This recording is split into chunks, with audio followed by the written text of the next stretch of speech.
My name is Victoria, and I'm 32 years old. On March 15th, 2024, my mother slapped me across the face in the bridal suite of the Biltmore Hotel. She struck me hard enough that her vintage emerald ring split my lower lip open. She did this in front of a notary public, my younger sister, and the man my sister was about to marry. The reason she hit me was simple. I refused to sign a document transferring the deed to my $4 million penthouse to pay for my sister's wedding gift. For 10 years, I built my forensic accounting firm from the ground up, while my family looked down on me. They called me selfish. They called me cold. But the moment they realized I was sitting on an unencumbered asset, they cornered me in a room full of lawyers and tried to take it. If your own family ambushed you on a day meant for celebration and demanded the roof over your head, would you stay calm or would you fall apart? Welcome back to Sofia Told Stories, where real people find their voice when the people who raised them try to silence it. Drop your age in the comments and let me know where you are watching from tonight. You will want to stay for this one, because the revenge I took did not just expose a fraud, it took down a fake empire. Let me take you back to that afternoon in Coral Gables. The air conditioning in the bridal suite hummed, pushing the scent of chilled gardenias and stale Cuban espresso through the room. Downstairs in the courtyard, 200 elite guests were drinking champagne, waiting for Julianne to walk down the aisle. I was the maid of honor. I sat on a velvet ottoman, holding my iPad. As a forensic accountant, reading disclosures is second nature to me. I had pulled up Julianne's digital prenuptial agreement, wanting to ensure her future husband, Carter, had not buried any predatory clauses in the fine print. Carter stood near the marble vanity. He was a junior partner at a boutique law firm in Brickell. Outwardly, he played the part of old money perfectly, wearing a custom tuxedo and a gold watch. But up close, the cracks showed. The suite was cooled to 68 degrees, yet a distinct bead of sweat raced down his temple, soaking into his starched collar. His right hand kept drifting to his jacket pocket. Many player tapping a rhythmic, many-life, anxious beat against the hard outline of a secondary burner phone. Julianne called my name from the dressing room. How, asking for help with her veil. I set the iPad down on the velvet cushion and walked away. I failed to lock the screen. Worse, in my haste to compare asset schedules, I had minimized the prenup and left my own personal trust portfolio open. When I returned 3 minutes later, No Carter was staring at the glowing screen. His eyes traced the single line item that defined my adult life, a penthouse on Brickell Avenue, valued at $4 million. No mortgage, free and clear. He did not say a word to me. He simply turned on his heel and walked out the heavy mahogany door. 5 minutes later, he returned. My mother, Evelyn, walked in right behind him. Bob followed closely by a man carrying a leather notary pouch. Evelyn stopped in front of me. She wore a silver silk mother-of-the-bride gown that rustled as she moved. Her breathing was shallow. She reached into her clutch, pulled out a thick, ivory-toned document, and slid it across the marble vanity. "It is a standard quitclaim deed, Victoria Weshdow," she said. Her voice carried a tight, strained edge. Her fingers betrayed her panic. She was obsessively twisting the heavy vintage emerald ring on her right hand. It was the only piece of valuable jewelry she had managed to save when the bank foreclosed on our ancestral home in 2008. "You sign the property over to the family trust. Carter will manage the holding company." I stared at the paper, at the legal jargon swimming before my eyes. "You want me to sign away my home on Julianne's wedding day?" "It is a restructuring of assets." Carter interjected. He stepped closer, crowding my personal space. His cologne smelled sharp and metallic. "Julianne is marrying into a legacy family. My parents need to see that she brings tangible, liquid equity into this union. It secures her position, then she can bring her own equity." I said, reaching for my iPad and locking the screen, "My penthouse belongs to me. I bought it. I worked 80-hour weeks for it. Evelyn stepped between us, Sino, her eyes wide with the sudden, stark terror. The ghost of the housing crash surfaced in her expression, warping her features. You are 32, single, and sitting on a fortune you do not need. Julianne needs security. Do you want her to end up with nothing? Do you want her out on the street, taking handouts like we had to? Sign the paper, Victoria. Put the family first. I am the family MAGA. I said ma, my professional restraint, snapping. And Carter is a grown man. If his trust fund is so robust, why is he sweating through his jacket, eyeing my real estate? Carter clenched his jaw. Sign the document. Go to hell. Evelyn moved with terrifying speed. Her hand arched through the air. The crack of the slap echoed off the tiled walls, the sharp and deafening. The heavy emerald setting of her ring caught the corner of my mouth, tearing the delicate skin. The metallic taste of copper and salt flooded my tongue. The shock robbed me of the ability to breathe. There was no clever retort forming in my mind. The independent told the wealthy woman I had built myself into vanished.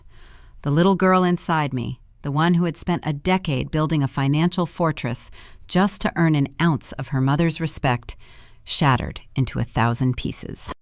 I let out a raw, guttural scream. My hands flailed blindly, catching the edge of a towering wrought iron floral stand. The metal tipped. A dozen white orchids and gallons of ice water crashed across the Italian tile, soaking the hem of Carter's trousers. I dropped my beaded clutch, abandoned my iPad on the vanity, and ran. I shoved past the startled notary, my heels slipping on the wet floor. I burst through the suite doors and sprinted down the carpeted hallway. Tears tracked hot and fast through my makeup, blurring the antique chandeliers overhead. I pushed through the lobby doors, chaffed the thick Florida heat hitting me like a physical wall. I reached the valet stand, ignoring the stares of the hotel staff, fumbling for my phone with shaking hands to dial my lawyer. The wedding reception upstairs was just beginning, but the war had already started. The ride up the private elevator to my Brickell penthouse took exactly 42 seconds. For 42 seconds, I stared at my reflection in the polished steel doors. My makeup was ruined. A dark purple bruise was already blossoming along my jawline where the emerald had struck bone. When the doors parted, I stepped into my sanctuary. The air inside was crisp and filtered, smelling faintly of cedar and expensive leather.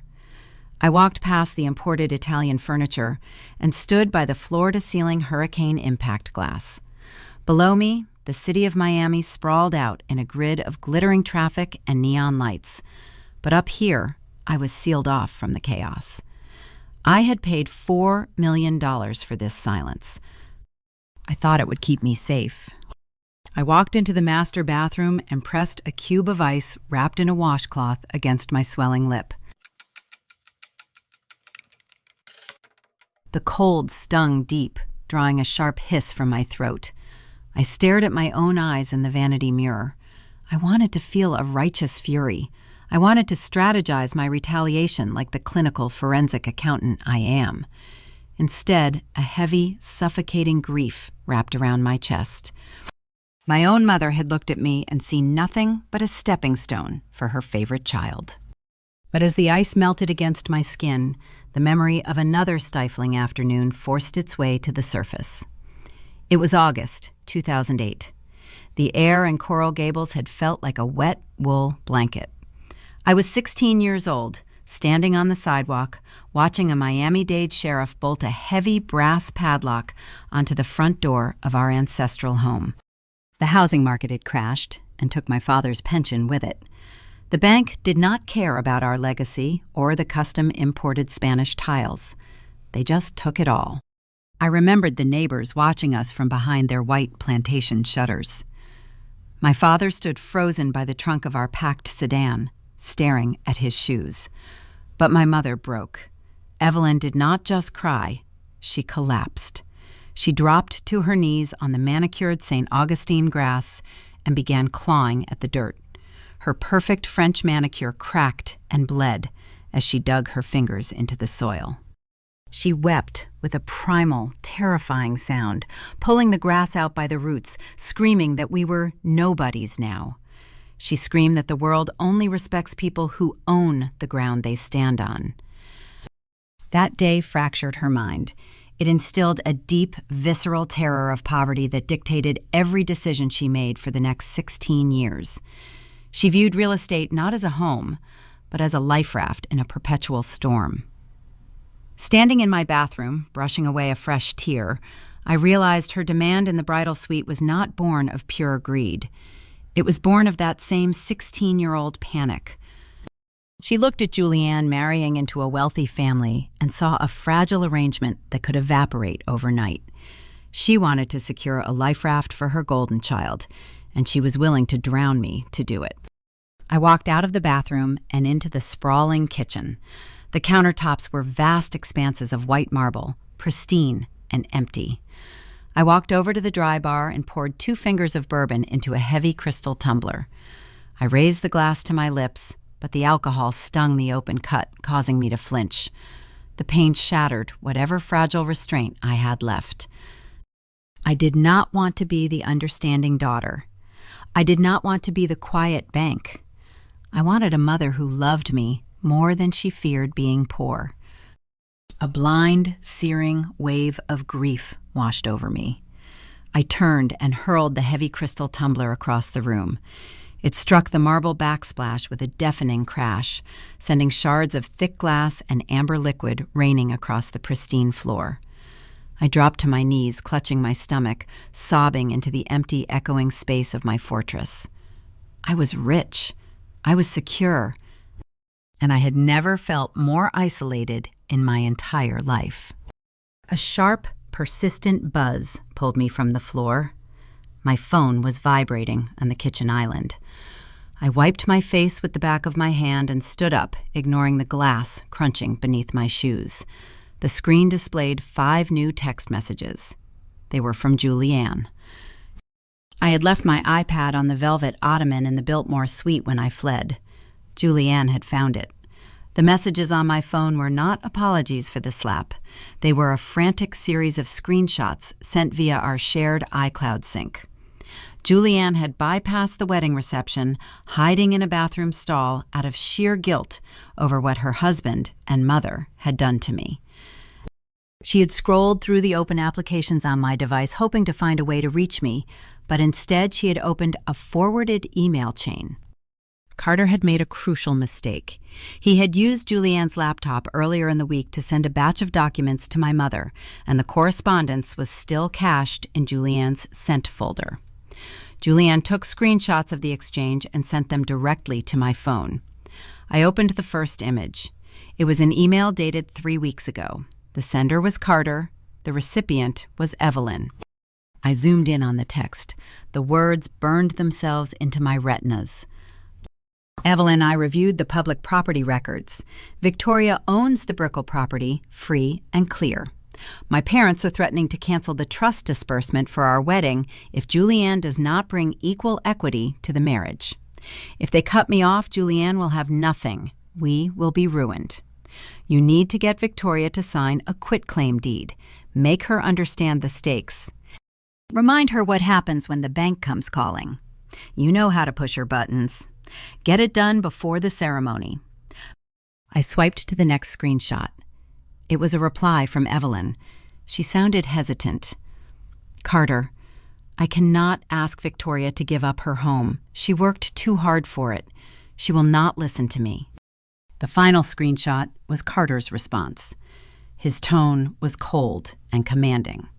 Evelyn, if you do not secure this asset, I will call off the wedding.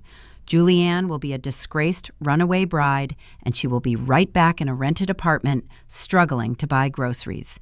Do you want your daughter living like a nobody? Secure the deed. I will have the notary ready. The breath caught in my throat. The puzzle pieces snapped into a horrifying, terrifyingly clear picture. Evelyn did not mastermind the ambush. She did not hunt for my assets or plot to steal my penthouse on her own. Carter did. Carter drafted the deed weeks ago. Carter knew exactly what buttons to push to activate my mother's deepest trauma. He weaponized her panic, winding her up like a toy soldier and sending her out to attack her own daughter.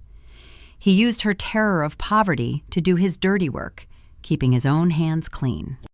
Have you ever realized the parent hurting you is just a puppet for someone far more dangerous? Evelyn was broken and cruel, but Carter was a calculated parasite.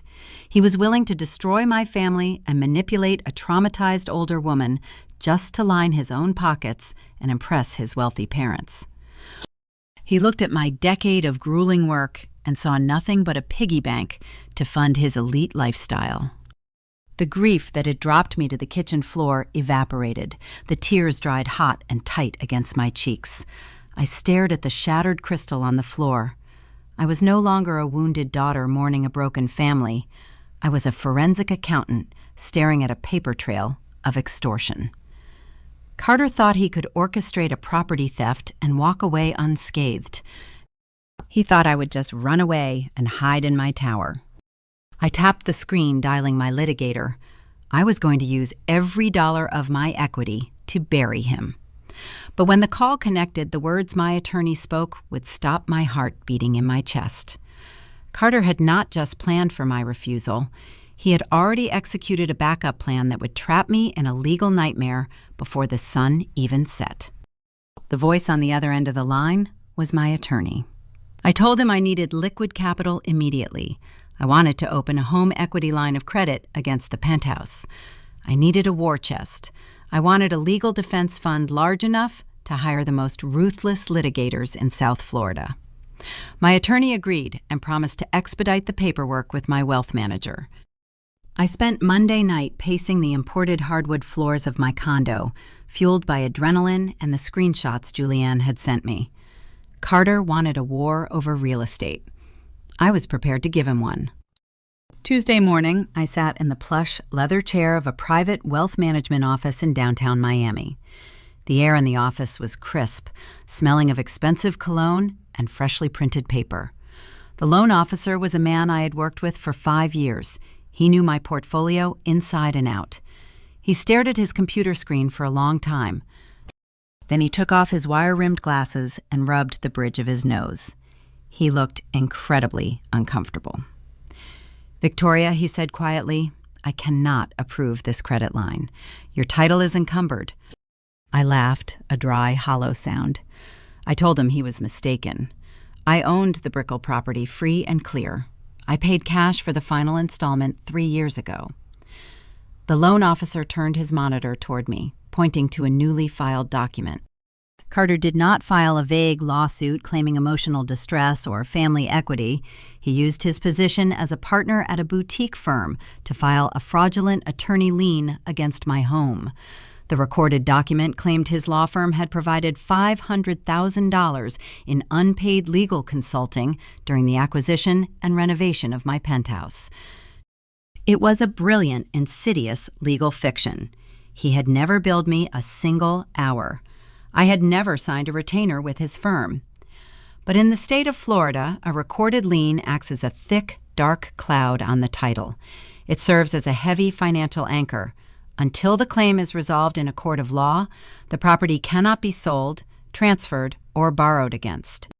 Carter had effectively frozen my entire net worth with a single piece of fabricated paper.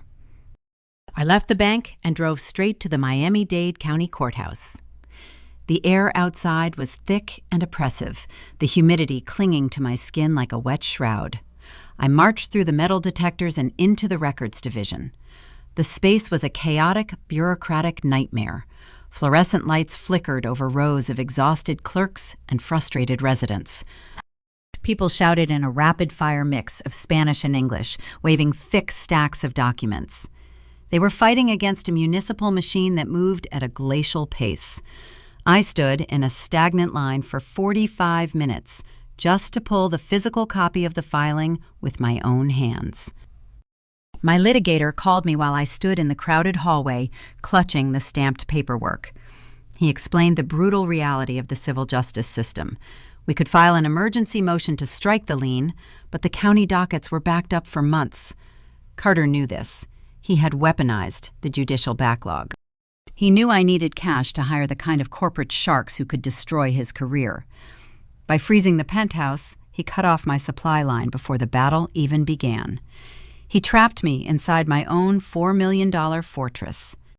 The peeling walls of the courthouse began to close in on me. The ambient noise of the crowd arguing, lawyers crying, children shuffling, shoes, turned into a deafening roar in my ears. The temperature in the hallway seemed to spike, draining the oxygen from the room. I pushed through the throng of people sprinting toward the public restrooms. I slammed the heavy wooden door of a stall and slid the metal lock into place. The smell of industrial bleach and damp tile flooded my senses. My chest tightened, refusing to expand. I dropped to my knees on the dirty floor, gasping for air that would not reach my lungs. The invincible forensic accountant, the woman who took pride in calculating every risk, was drowning. I bent over the porcelain bowl and retched, my stomach heaving until there was nothing left but bitter bile. I sat back on the cold tile, shaking, clutching my knees to my chest. I had spent my entire adult life building a wall of money to protect myself from the trauma of my childhood.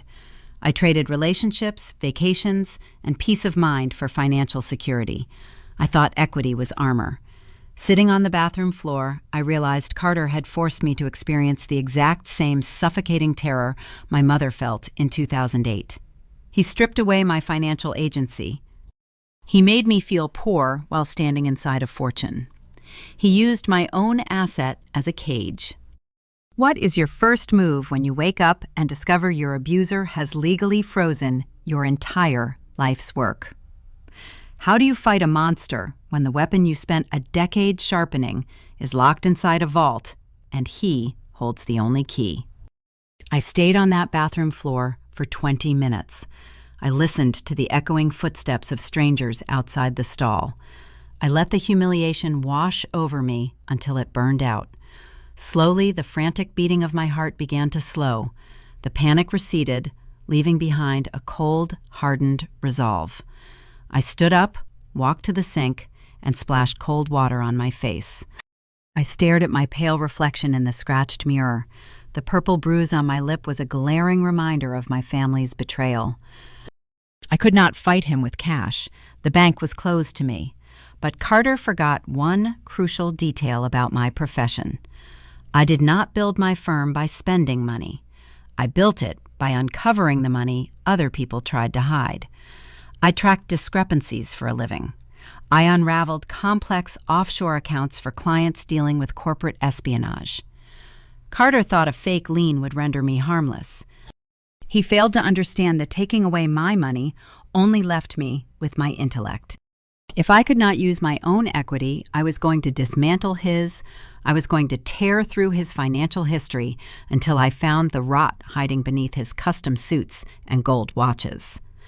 Lawyers like Carter always leave a paper trail. They are too arrogant to cover every track perfectly. I just had to find the thread and pull until his entire tailored life unraveled. I walked out of the courthouse and stepped into the blinding Miami sun. The heat felt different now. It felt like fuel. I reached into my purse to pull out my car keys, but my phone buzzed against my palm. I expected it to be my lawyer calling back with a timeline for the motion to strike. I braced myself for more legal hurdles. Instead, the caller identification showed Julianne's name. She was not calling to apologize for her husband. She was calling to beg.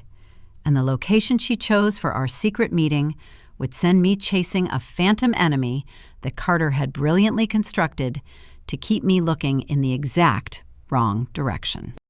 Julianne chose a location as far from the sterile marble lobbies of Brickell as possible. She asked me to meet her at a classic ventanita on Calle Ocho, a walk-up coffee window tucked into the side of a bustling bakery. The air hung heavy with the rich scent of roasting espresso, melting sugar, and warm guava pastelitos. Traffic crawled along the avenue, horns blaring, a chaotic soundtrack to the sticky Miami afternoon. It was the kind of neighborhood where we spent our childhood weekends before the 2008 crash erased our family outings. She chose it for nostalgia. hoping the familiar surroundings would soften my anger. I arrived early, ordering a cortadito in a tiny paper cup. The dark, sweetened coffee burned my throat. I stood near the edge of the awning, waiting. I did not come here to reminisce. I came with my phone secured in the side pocket of my purse, the voice memo application already recording. I wanted Julianne to admit out loud that Carter fabricated the legal billing. I needed her to confess on tape that the lien holding my penthouse hostage was a coordinated fraud. If she spoke the words, I could bypass the sluggish county dockets and hand the recording directly to a judge. Julianne walked up the cracked sidewalk looking like a ghost haunting her own life. She wore an oversized linen shirt and dark sunglasses, attempting to hide the deep, exhausted shadows under her eyes. She carried an expensive designer handbag that looked entirely out of place against her slumped, defeated posture. My sister was the golden child, the one our mother paraded through country clubs to prove our family still mattered. Julianne was sweet, anxious, and entirely dependent on the approval of others. She had spent her entire adult life folding herself into small, agreeable shapes to fit whatever box Evelyn designed for her. Marrying Carter, a man who projected the illusion of unshakable wealth, was supposed to be her ultimate achievement. She stopped a few feet away from me, taking off her sunglasses. Her eyes were red-rimmed, the skin around them puffy from crying. She looked at the dark purple bruise blooming on my lower lip, and a fresh wave of tears spilled down her cheeks. "Victoria," she whispered, her voice barely carrying over the roar of a passing delivery truck. "I am so sorry. I tried to stop them. I really did." "You sent me the screenshots," I said, keeping my tone even, my hand resting casually near my purse. "You know Carter orchestrated the ambush. You know the lien he filed this morning is a lie. Tell me, Julianne. Say it out loud so we can fix this." She shook her head, wrapping her arms around her stomach, a gesture that suddenly struck me as profoundly protective. "I cannot help you fight him, Victoria. I asked you here to beg you to stop. Please just give him the equity. Sign the quitclaim deed." My grip tightened around the tiny paper cup. The hot coffee sloshed over the rim, burning my knuckles. Give him the equity. He froze my title with a fake legal claim, and you want me to surrender my home to him? "He is desperate," Julianne sobbed, stepping closer, ignoring the strange looks from the older men drinking espresso nearby. "You do not understand. His parents, they are terrifying. They control the family trust, and they hate me. They think I am a gold digger from a ruined family. Carter told me his father threatened to cut him off entirely if I did not bring tangible assets into the marriage. He said they demanded proof of real estate equity to approve the union. If you do not sign the penthouse over, his parents will destroy him. They will freeze his accounts, and he will leave me. Victoria, I cannot be a single mother with nothing. I cannot go back to being poor." Her words hit me with the force of a physical blow. A single mother. The linen shirt she wore suddenly made brutal sense. My younger sister, the golden child, who had followed every rule our mother laid out, was pregnant and trapped in a marriage dictated by the financial whims of a cruel, unseen aristocracy. If your sibling begged you to ruin your own life to save their toxic marriage, could you walk away? I looked at her trembling hands, her pale, terrified face. A profound, reluctant empathy warred with the cold fury in my chest. I realized Carter was not acting alone. He was a pawn, dancing on strings pulled by his old money family. These phantom in-laws, wealthy elitists who treated my sister like a financial transaction, were the true architects of this nightmare. They were forcing Carter to extract my wealth to satisfy their grotesque demands. My forensic accounting brain immediately shifted gears, mapping out a new investigative target. I needed to dig into the generational wealth of his parents. I needed to find the pressure points in their family trust. But empathy is a fragile thing, and my patience had been obliterated by the events of the last 48 hours. My empathy shattered when Julianne reached out and grabbed my wrist, her voice rising in a frantic, humiliating plea. "You have so much money, Victoria," she wailed, tears streaming freely now. "You do not even need that big empty condo. You live alone. You work all the time. You can just buy another one. Why are you being so selfish when my entire life is falling apart? Just sign the paper and save my family." The recording device in my purse was forgotten. The strategic calm I had practiced vanished. The years of swallowing my pride, watching Evelyn fawn over Julianne while ignoring my grueling 70-hour work weeks, boiled over. I did not show grace. I did not act like the protective older sister. I snapped. "Are you out of your mind?" I yelled, my voice echoing sharply off the concrete walls of the bakery. The men drinking coffee stopped talking, turning to stare at us. "You want me to hand over $4 million to a man who treats you like a hostage because you are too stupid to see he is a con artist? You are letting his family treat you like a piece of livestock, trading my house for their approval." "Victoria, please," Julianne whimpered, shrinking back from the raw venom in my tone. "Do not Victoria me," I screamed, stepping forward, pointing a trembling finger at her face. "You stood by while our mother slapped me across the face. You watched them ambush me. And now you have the absolute audacity to stand here and call me selfish because I refuse to pay the ransom on your pathetic marriage? Wake up, Julianne.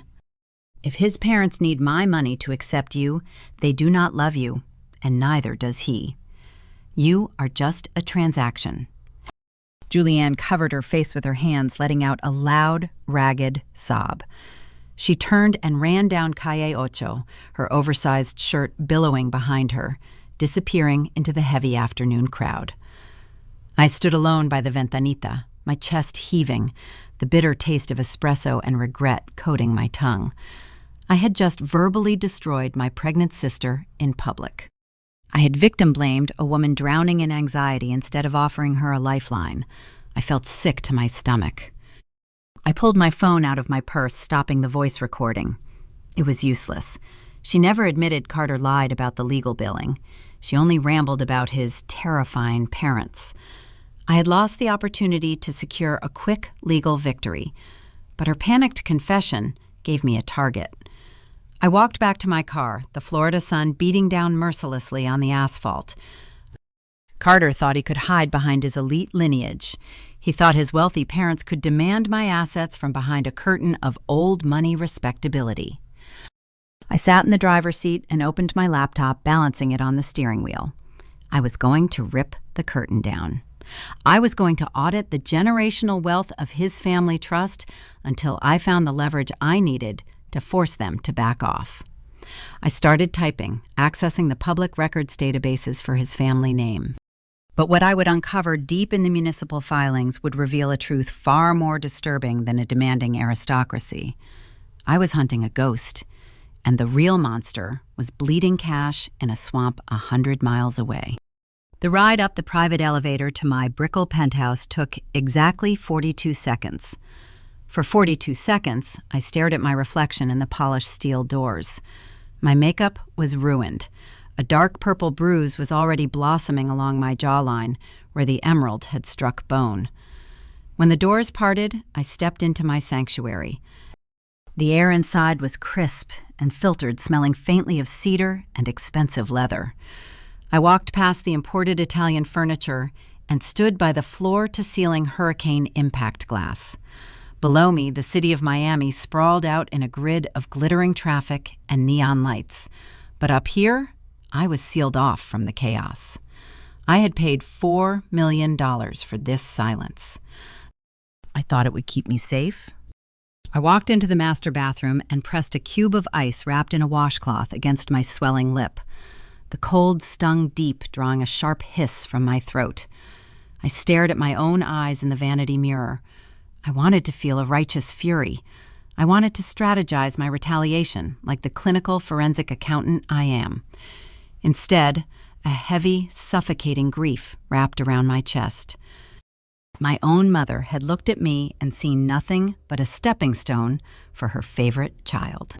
But as the ice melted against my skin, the memory of another stifling afternoon forced its way to the surface. It was August 2008. The air in Coral Gables had felt like a wet wool blanket. I was 16 years old, standing on the sidewalk watching a Miami-Dade sheriff bolt a heavy brass padlock onto the front door of our ancestral home. The housing market had crashed and took my father's pension with it. The bank did not care about our legacy or the custom-imported Spanish tiles. They just took it all. I remembered the neighbors watching us from behind their white plantation shutters. My father stood frozen by the trunk of our packed sedan, staring at his shoes. But my mother broke.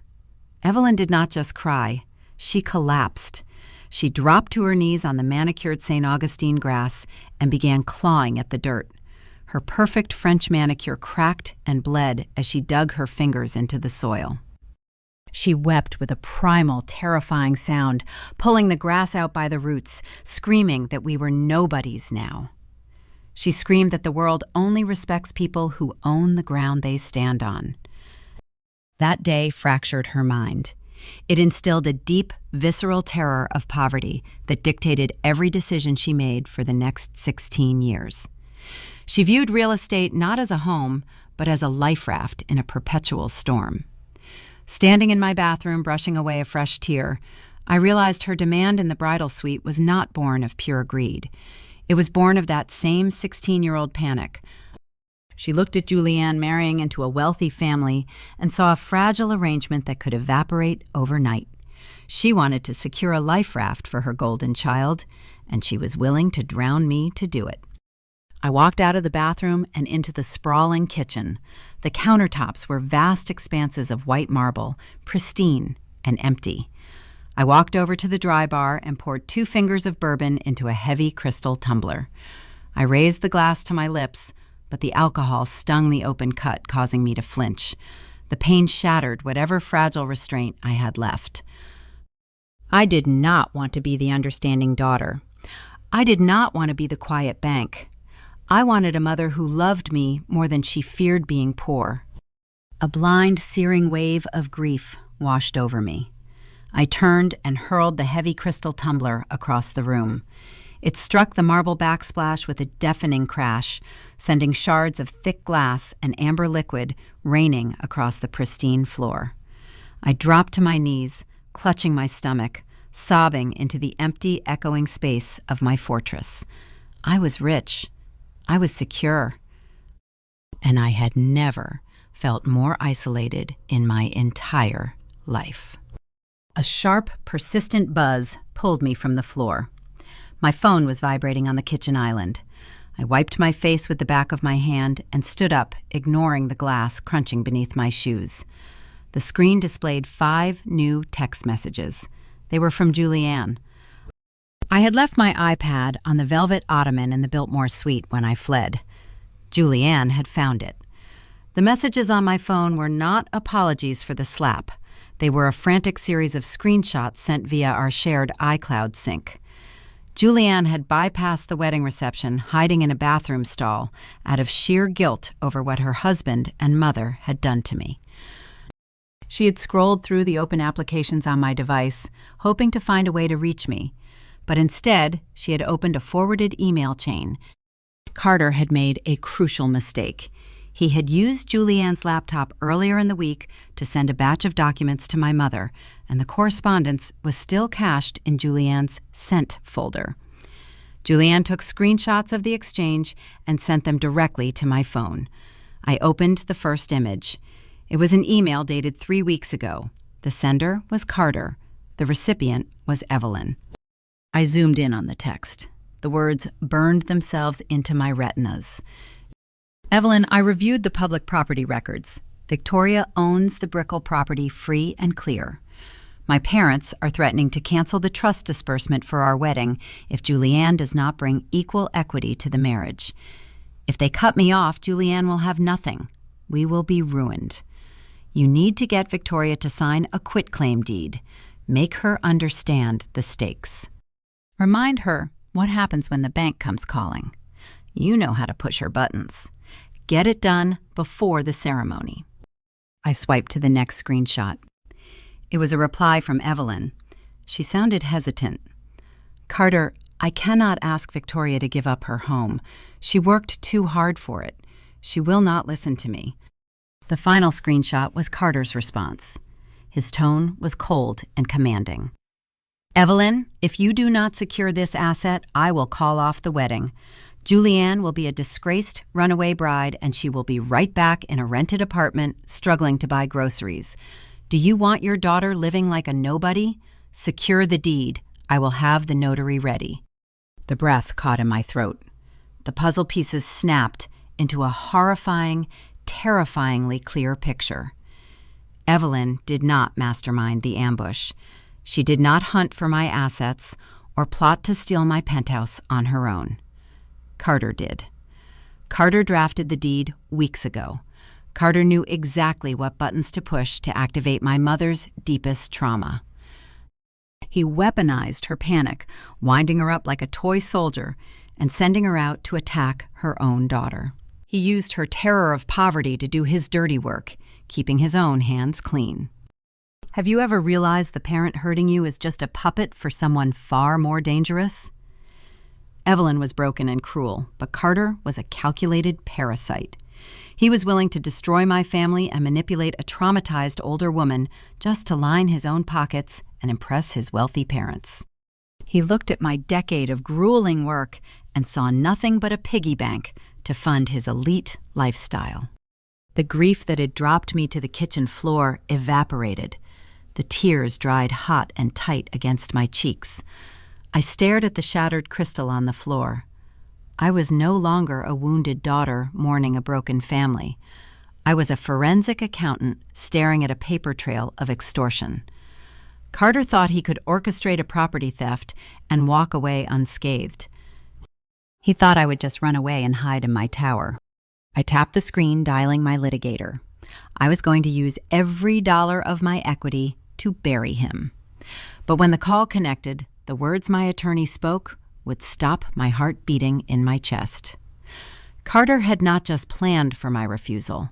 He had already executed a backup plan that would trap me in a legal nightmare before the sun even set.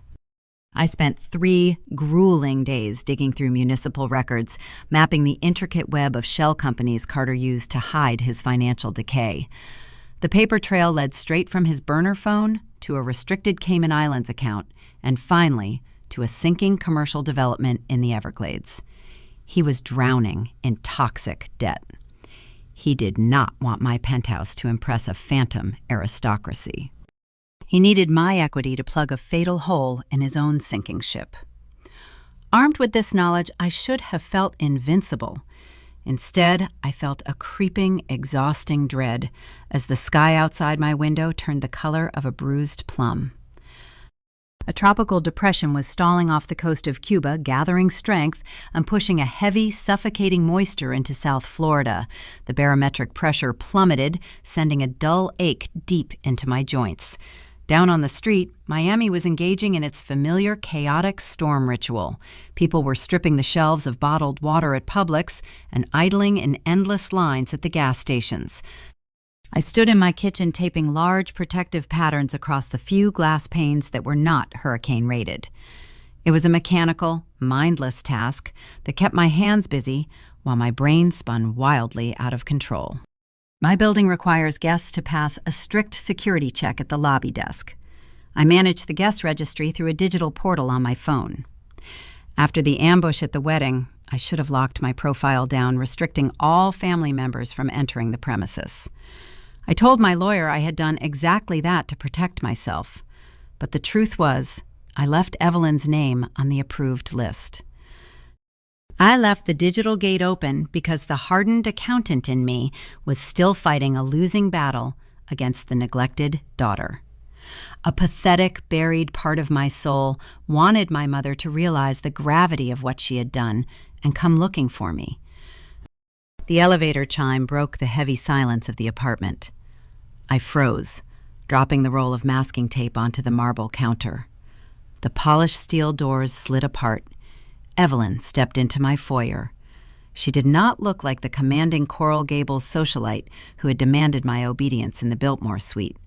She looked fragile and small, drenched from the sudden violent downpour outside. Her silver hair hung in wet strands clinging to her pale cheeks. She carried a canvas tote bag, clutching it against her chest like a shield. I braced myself for another demand. I expected her to yell to call me selfish for fighting the fabricated Lien. Instead, she dropped the tote bag onto the floor. She reached inside and pulled out a faded, yellow, knitted afghan. It was my childhood blanket, the one I used to drag around our old house before the bank took everything we owned. Evelyn held it out to me, her hands shaking visibly. The heavy vintage emerald ring on her finger caught the dim light from the hallway. "Victoria," she whispered, her voice cracking under the weight of unshed tears. "I am so sorry." Thunder rattled the glass of my windows, but the sound was drowned out by the sudden, ragged sob that escaped my mother's throat. She closed the distance between us, reaching up to cup my face. Her cold, wet fingers brushed gently against the dark purple bruise tracing my jawline. I flinched, but I did not pull away. "I did not want to hurt you," she cried, pulling me into a desperate embrace. Carter told me his family would ruin Julianne. He told me she would be out on the street, carrying a child with no home. I panicked. Every time I close my eyes, I see the sheriff locking our door. I see you girls with nothing. I just wanted us to survive. She smelled like rain and the expensive floral perfume I remembered from my childhood. The rigid armor I had built around my heart began to dissolve. The tension leaking out of my shoulders left me feeling hollow and incredibly tired. When the parent who abused you offers the exact apology you have craved for 20 years, do you forgive them? Do you let the warmth of their embrace blind you to the knife they are still holding behind their back? Evelyn pulled back, wiping her face. She reached into her damp tote bag and produced a crisp legal folder. It was a settlement agreement, drafted and ready for a signature. "We do not have to fight, Victoria," she pleaded, smoothing the damp pages onto my kitchen counter. "Just share the boat. You keep half the equity, and Carter takes the other half to satisfy his family. You have so much. Please, just share the boat so we can all be safe. We can end this nightmare today." She pressed a silver fountain pen into my palm. Her eyes were wide, pleading, brimming with a desperate maternal love I had starved for my entire life. I looked at the pen in my hand. I knew Carter was a fraud. I knew his homestead project was bleeding cash and dragging him into ruin. But standing in the dim light of the impending storm, smelling the faint scent of my childhood blanket, the facts felt distant and heavy. The loneliness of my $4 million fortress crushed the breath out of me. I did not want to be a warrior anymore. I just wanted my mother to hold me and tell me I was a good daughter. I wanted the fighting to stop. Hot, heavy tears spilled over my eyelashes, dropping onto the crisp legal paper. I wept with the unrestrained, messy grief of a child giving up. I leaned over the marble counter, gripping the silver pen. I hovered the metal tip an inch above the signature line. If I signed, I would lose half my net worth to a parasite. I would validate Carter's theft, but I would buy back my family. I would purchase Evelyn's affection and secure a place at their dinner table. My hand trembled, the ink threatening to stain the page. I wanted to surrender so badly, my bones ached. But as I looked down through the blur of my tears, I saw the emerald ring on Evelyn's hand resting beside the paper. It was the same ring that split my lip. The same ring she prioritized saving during the crash while our lives fell apart. She was not apologizing for hurting me. She was apologizing that her violence had not worked the first time. She was using the exact same fear she suffered to manipulate me. She was still asking me to set myself on fire to keep Carter warm. I dropped the pen. It clattered loudly against the marble, rolling off the edge and striking the floor. The sharp sound broke the hypnotic spell of her tears. I stepped back, wrapping my arms tightly around my own chest to stop the shivering. "No," I whispered. my voice thick with grief but hardening with fresh, undeniable resolve. I am not sharing the boat with a man who drills holes in the hull. You are not trying to save me, Mother. You are just trying to feed me to him so you can sleep at night. Get out of my house. Evelyn's face fell. The maternal warmth vanished instantly, replaced by a cold, panicked desperation. She saw the shift in my posture and knew she had lost her final leverage. She gathered her tote bag, leaving the faded yellow blanket on the counter, and fled back into the elevator without another word.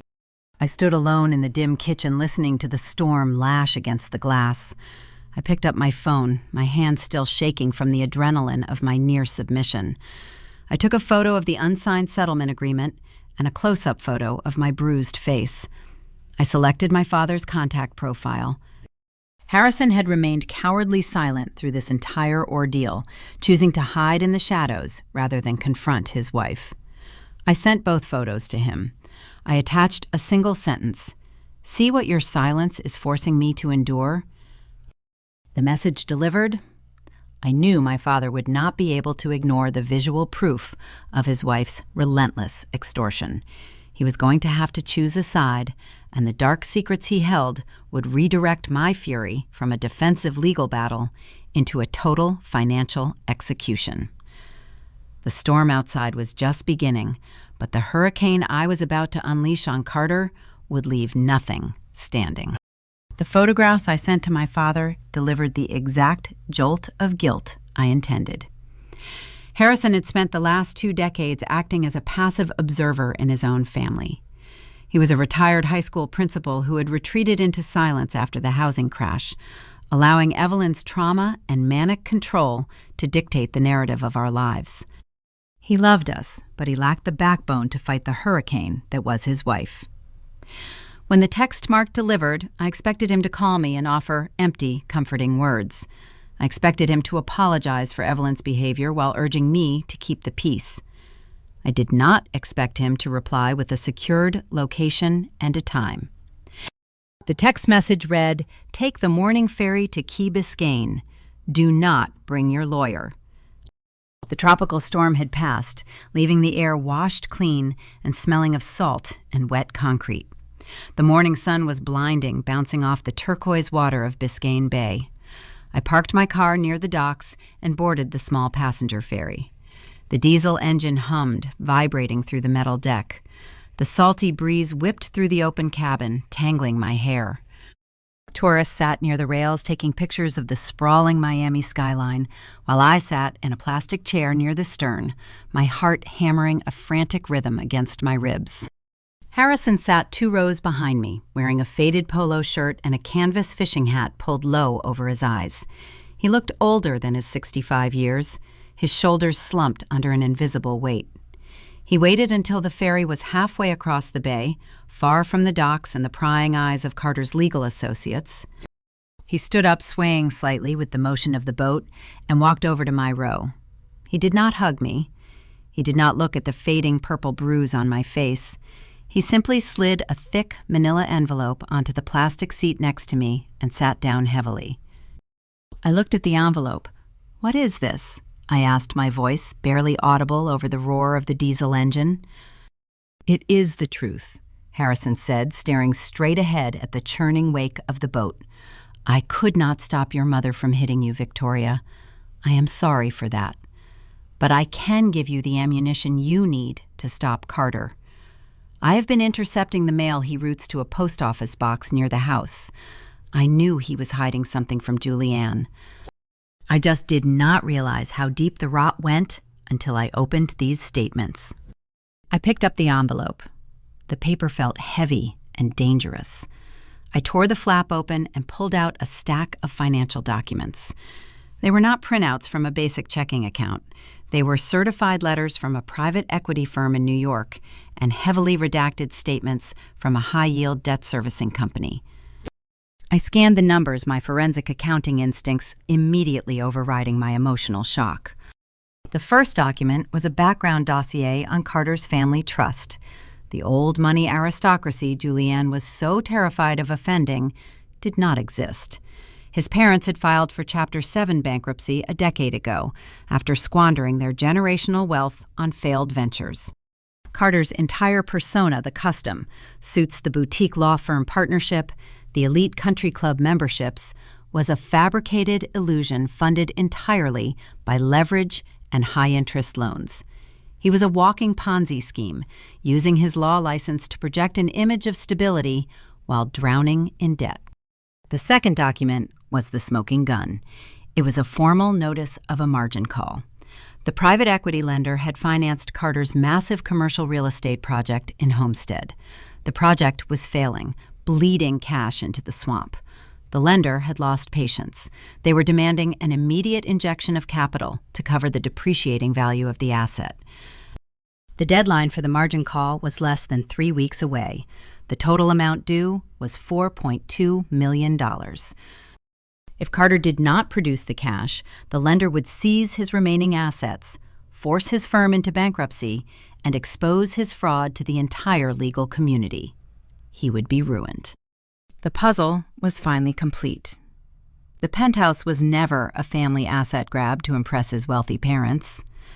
The fraudulent attorney lien was not a strategy to negotiate a settlement. It was collateral. Carter needed my unencumbered $4 million property to satisfy his private equity lenders. He was trying to steal my home to plug the fatal hole in his sinking ship. Would you accept stolen evidence from a cowardly parent if it meant destroying your enemy? Or would the betrayal of their silence ruin the gift? I stared at the margin call notice, the black ink searing the truth into my brain. The cold, calculating logic of the numbers should have brought me a sense of victorious clarity. I finally had the leverage to crush him.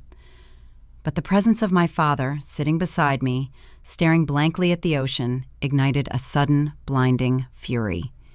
He had known. He had intercepted the mail and known Carter was a fraud, while I endured my mother's slaps and my sister's cruel public begging. I slammed the papers back into the envelope and turned on him. The wind whipped my hair across my face, stinging my eyes. "You coward!" I screamed, my voice slicing through the ambient noise of the ferry. The tourists near the railing turned to stare, but I did not care. "You knew this the entire time. You let Evelyn attack me in the bridal suite. You let her show up at my apartment and beg me to sign my life away, while you sat in the shadows, hoarding his mail." Harrison flinched, gripping the edge of his plastic seat. "Victoria, please lower your voice."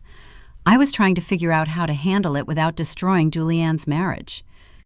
"Her marriage is a lie," I yelled, standing up, the deck swaying beneath my feet. "You watched your wife lose her mind over a financial phantom, and you did nothing. You let her treat me like a sacrificial lamb to save a man who is literally stealing our family's future. What kind of father hands his daughter stolen mail instead of standing up and defending her in public? You are pathetic." Harrison looked up at me, his eyes pooling with tears of shame. He did not argue. He did not defend himself. He knew I was right. "You are strong, Victoria," he whispered, his voice breaking. "You have always been the strong one. Your mother and your sister, they are fragile." I thought if I could just manage this quietly. There is no quiet way to manage a bomb. I interrupted, grabbing the envelope and clutching it to my chest. "You do not get to call me strong just to excuse your weakness. I am taking this evidence straight to my litigator. I am going to end his career.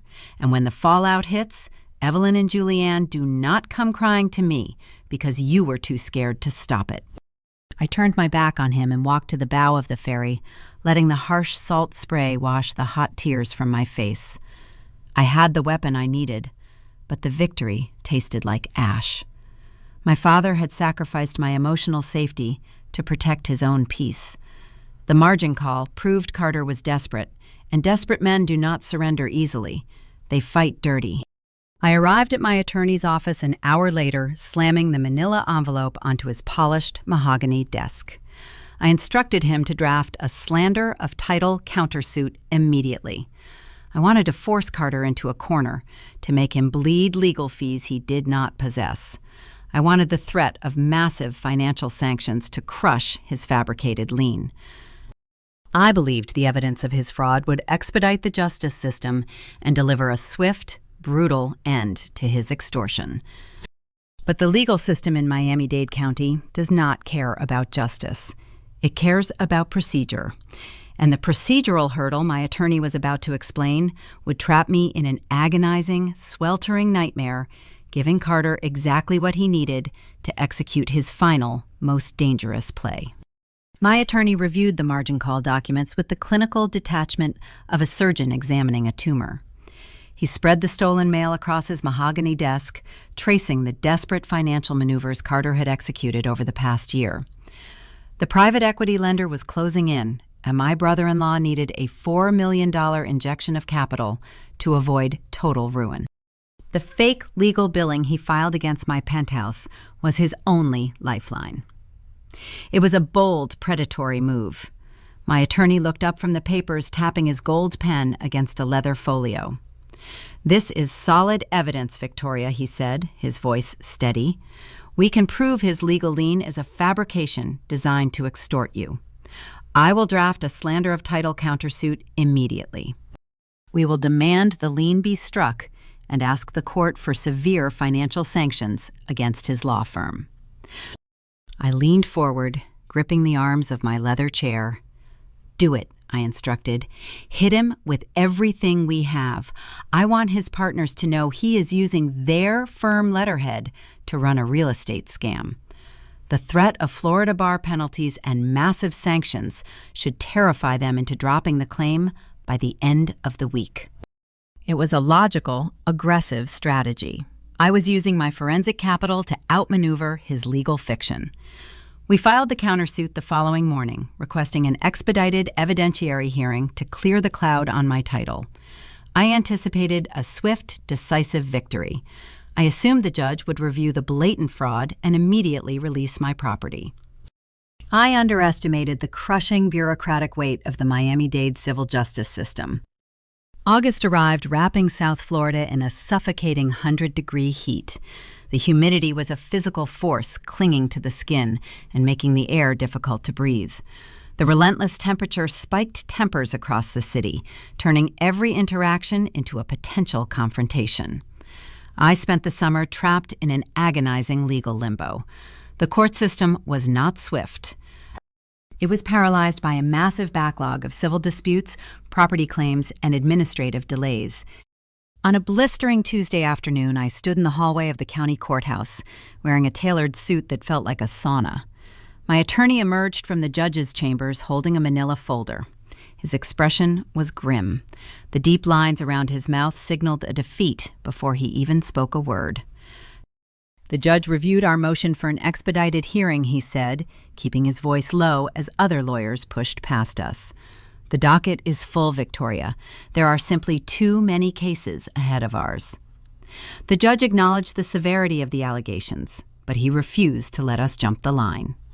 I stared at him, the oppressive heat of the hallway suddenly making me dizzy. "What does that mean?" I asked, my voice tight with rising panic. "When is the hearing?" My attorney sighed, sliding the paperwork into his briefcase. "November. He scheduled the evidentiary hearing for the second week of November. That is 90 days from now." 90 days. 3 months. The words echoed in my ears like a death sentence. Carter's margin call was due in weeks. By pushing the hearing to late fall, the judge gave Carter an enormous window of time to leverage the fabricated lien to secure an extension from his private equity lenders. The delay validated his extortion.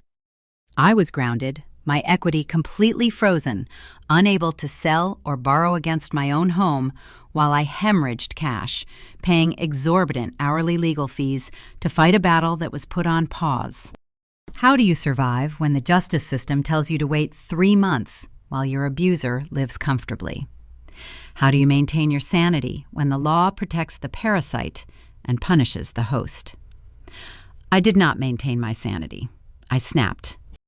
I walked out of the courthouse, the blazing afternoon sun blinding me as I descended the concrete steps.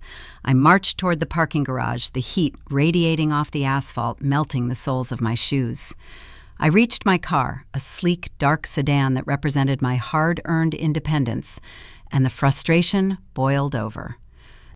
The injustice of the delay, the suffocating humidity, the memory of my mother's slap, all converged into a blinding flash of raw, furious rage. I threw my leather briefcase onto the hot pavement.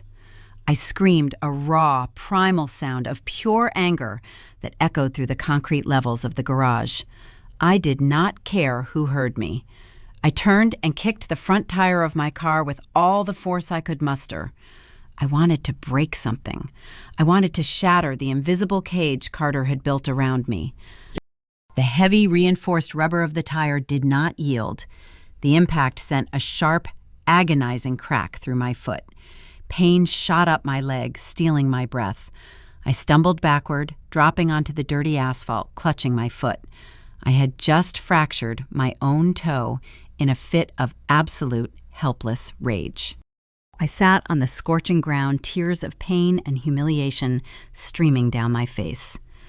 A businessman walking to his car paused, staring at me with a mixture of pity and alarm.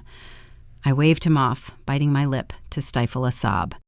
I was a brilliant forensic accountant, a woman who commanded respect in corporate boardrooms, and I was sitting in a dirty parking garage crying over a broken toe because my brother-in-law had outsmarted the legal system. I drove myself to an urgent care clinic, the throbbing pain in my foot a constant physical reminder of my failure to control the situation. The doctor taped my fractured toe and handed me a bulky walking boot. I limped out of the clinic, feeling utterly defeated. The physical injury forced me to slow down, grounding me in a reality I could not escape.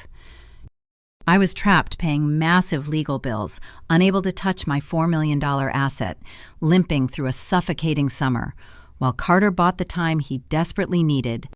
But Carter was not content to simply wait out the 90 days. He knew my forensic skills were dangerous. He knew I had access to the stolen mail and the margin call documents. He could not afford to let me build a stronger case during the delay. He needed to silence me completely. The legal system had given him a 3-month reprieve, but he decided to use the pretrial discovery phase to launch a psychological attack designed to break my resolve before we ever reached a courtroom. A week later, my attorney informed me that Carter's firm had issued a subpoena for a formal deposition. They were forcing me to sit in a room and answer their questions under oath. It was a standard legal procedure, but Carter intended to use it as an interrogation. He planned to leverage a dark secret from my professional past, a minor oversight I thought I had buried years ago, to blackmail me into dropping the countersuit. I prepared for the deposition assuming my knowledge of his fraud would keep me insulated from his threats. I believed I could outmaneuver his intimidation tactics.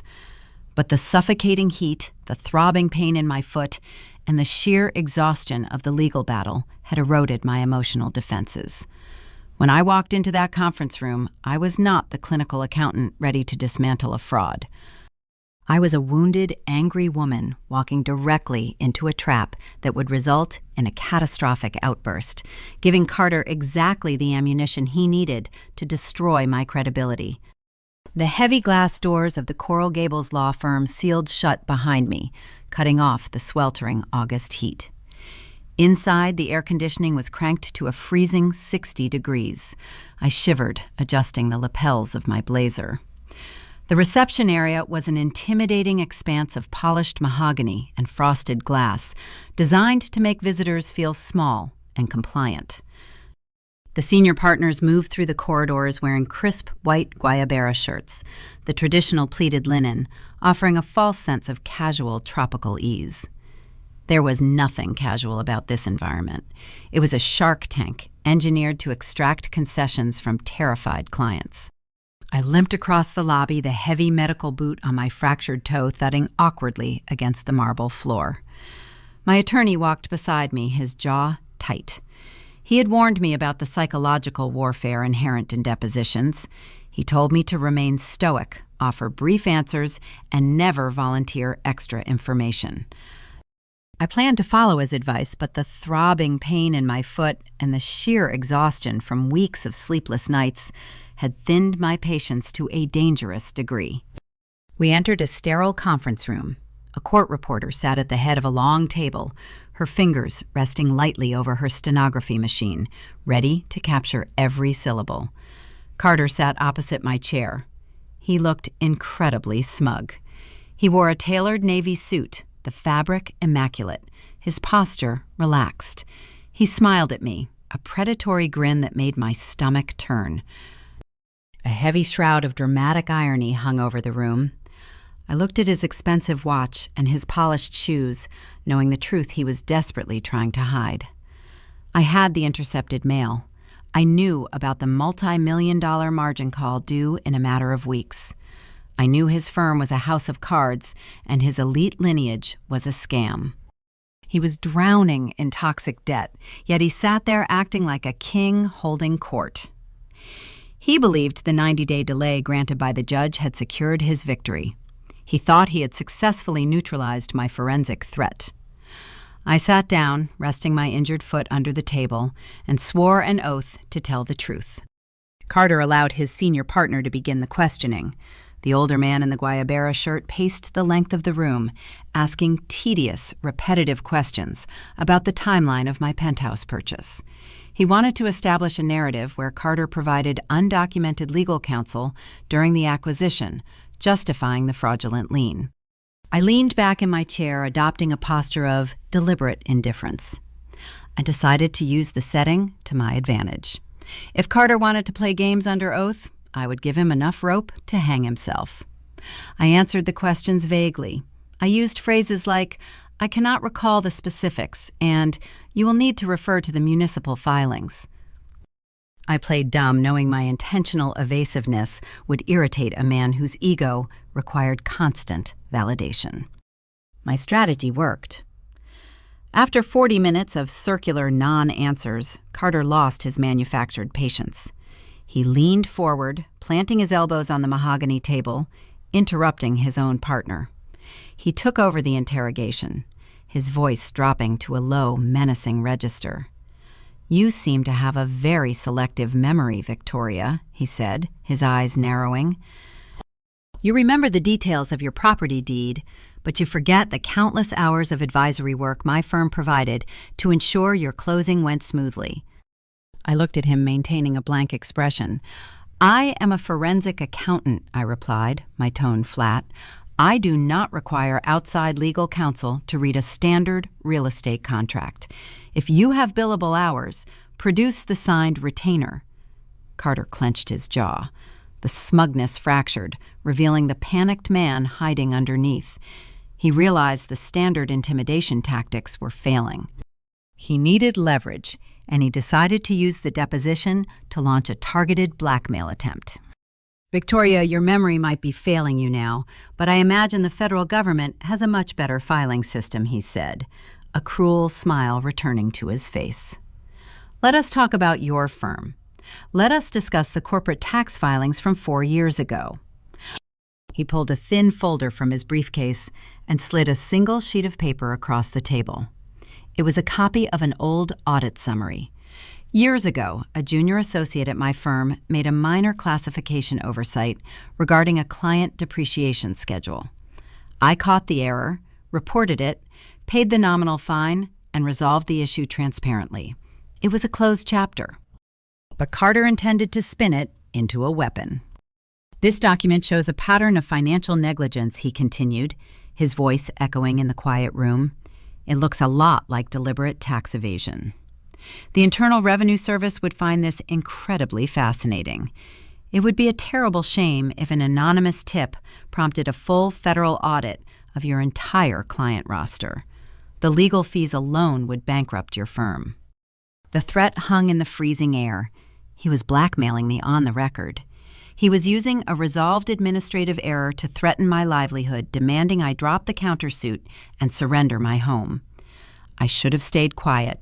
I should have let my lawyer object and used the transcript to prove Carter was engaged in criminal extortion. The trap was set perfectly, and Carter had walked right into it. But the logic center of my brain was overridden by a sudden, blinding surge of physical and emotional agony. My fractured toe pulsed with a sharp, sickening rhythm. I thought about the slap in the bridal suite. I thought about my mother begging me to share the boat while Carter stood in the shadows pulling her strings. I looked at the smug, arrogant face of a man who was actively trying to steal my life while his own empire crumbled into the swamp. The fragile dam holding back my rage broke. I did not deliver a calm, calculated response. I lost my temper entirely. I slammed my hands onto the mahogany table, the sound cracking like a gunshot. I stood up, ignoring the shooting pain in my foot, leaning over the polished wood to glare directly into his eyes. "You are threatening my firm," I screamed, my voice raw and echoing off the glass walls. "You are sitting there pretending to be a legal titan when we both know you are a broke, pathetic loser. You do not have a dime to your name. Your homestead project is sinking, and your private equity lenders are about to eat you alive. You are trying to steal my house because you are a fraud drowning in debt." The silence in the room was sharp and immediate. The only sound was the rapid clicking of the court reporter striking her keys, capturing every single word of my furious, unhinged outburst. Carter did not look intimidated. His predatory smile widened. He had pushed me until I broke, and I had handed him a certified transcript painting me as a hostile, unstable aggressor. My attorney jumped out of his chair, grabbing my arm with a grip tight enough to leave bruises. He did not ask for a recess. He demanded one. He physically pulled me away from the table, dragging me out of the conference room and into the quiet, empty hallway. Have you ever let your anger ruin a perfect legal strategy during a critical moment? Have you ever handed your abuser the exact ammunition they needed because you could not swallow your pride? My lawyer shoved me against the hallway wall, his face flushed with genuine anger. "What is wrong with you?" he hissed, keeping his voice low so the partners passing by would not hear. "We had him. He was making a veiled threat on the record, and you just validated his entire defense. You sounded erratic. You sounded vengeful. His lawyers will use this transcript to tell the judge that your slander of title suit is nothing but a family vendetta. You just gave them the narrative they need to keep your property frozen indefinitely." I leaned against the cold wall, the adrenaline draining from my blood, leaving me shaky and nauseous. My chest heaved as I realized the catastrophic magnitude of my mistake. I had let my temper sabotage the legal route. The courts were no longer a reliable weapon. If I wanted to force Carter to drop the lien and release my home, I could not rely on depositions and hearings. I had to bypass the justice system entirely. I needed to apply pressure directly to the foundation of his fake life. I pulled my phone from my pocket and prepared to leak the details of the lawsuit and his financial decay to the one group of people who could tear his world apart from the inside. I targeted Evelyn's social circle, knowing the gossip would destroy the illusion she and Carter worked so hard to maintain. But the social warfare I was about to unleash would have a devastating unintended consequence, putting my mother in the back of an ambulance and forcing me to confront the true cost of my revenge. My attorney warned me that the deposition transcript would paint me as unhinged. He told me the legal route was severely compromised.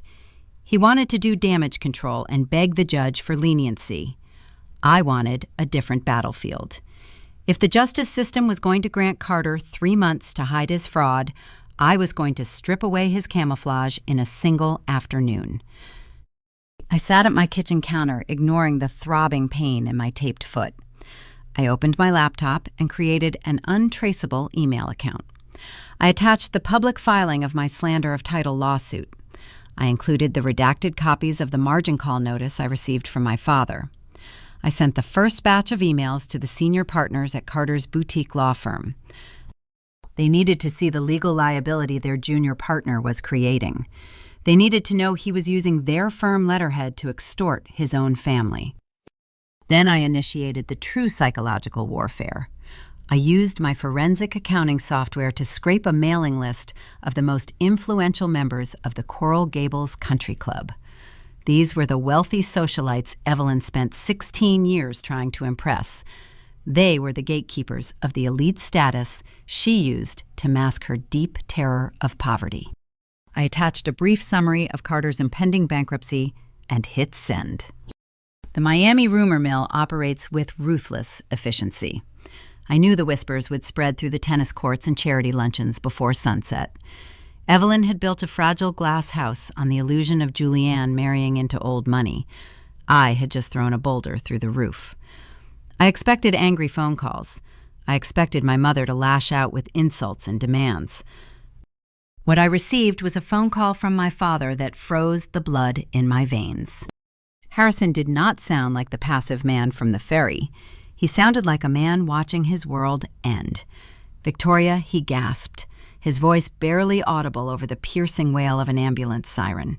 "It is your mother. The club president called her about Carter and the bankruptcy." She could not catch her breath. "The paramedics think it is a stroke." The drive to Baptist Hospital was a blur of neon lights and braking taillights. I abandoned my car in the emergency parking lot, limping heavily on my medical boot toward the sliding glass doors.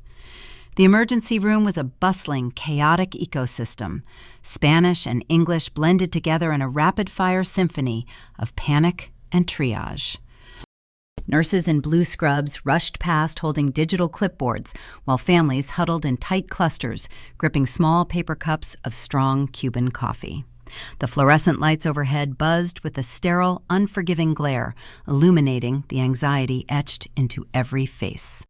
I navigated the crowded triage area until I spotted my extended family. Aunts and cousins who had attended the Biltmore wedding were gathered near a set of heavy double doors leading to the intensive care unit. They saw me approach. The hushed chatter died instantly. Their faces hardened into masks of judgment and deep disdain. They had heard the country club gossip. They knew I orchestrated the leak that exposed the financial ruin. They looked at me not as a victim of property theft, but as a cruel, vindictive daughter who had finally pushed her own mother over the edge. I reached the double doors. Through the narrow rectangular window, I could see Evelyn lying on a narrow hospital bed. She looked incredibly tiny. Intravenous lines snaked out of her pale arms, connecting to monitors that beeped with a terrifying, erratic rhythm. Harrison sat beside her, holding her limp hand, his shoulders shaking. A doctor stood at the foot of the bed, shining a small pen light into her unresponsive eye. I could not turn it. I could not cross the threshold. Paralyzing terror rooted my boots to the linoleum floor. I stepped back, letting my hand fall to my side. I retreated to a rigid plastic chair in the far corner of the waiting room, isolating myself from the glaring eyes of my relatives.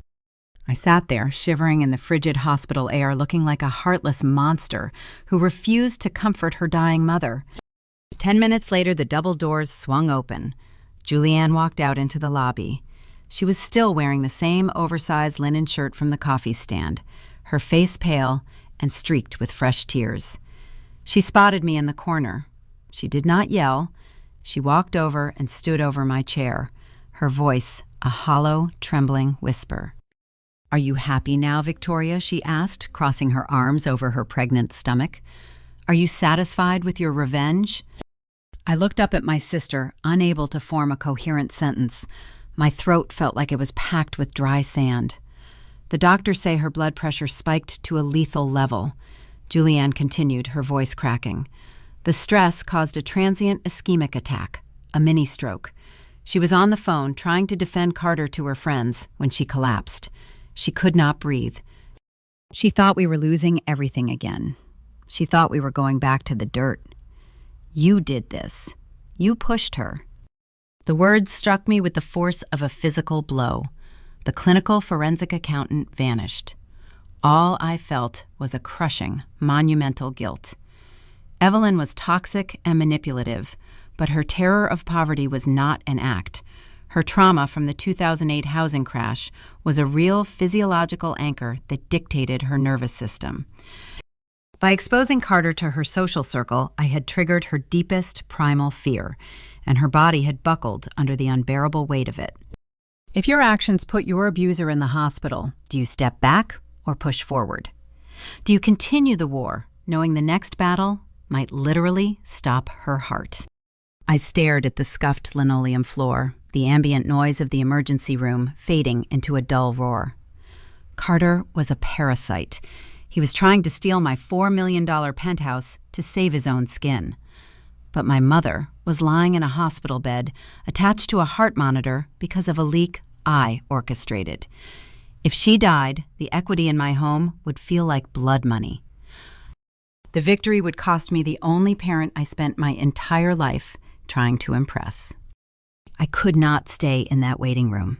I could not endure the silent condemnation of my aunts or the broken pleading in Julianne's eyes. I stood up, ignoring the sharp throb in my fractured toe, and walked out of the hospital without saying a word. I drove back to Brickell, the Miami skyline glittering with an indifferent beauty against the dark night sky. I rode the elevator up to my fortress feeling more trapped than ever. I walked into my sprawling kitchen and sat on the cold marble floor.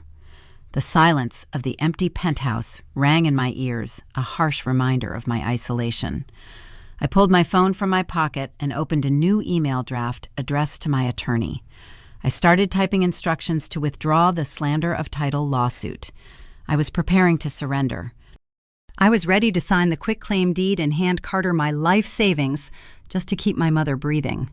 I was willing to sacrifice my independence to buy her survival. I placed the phone on the island and buried my face in my hands, waiting for morning. I believed the war was over. I believed Carter had won the psychological battle.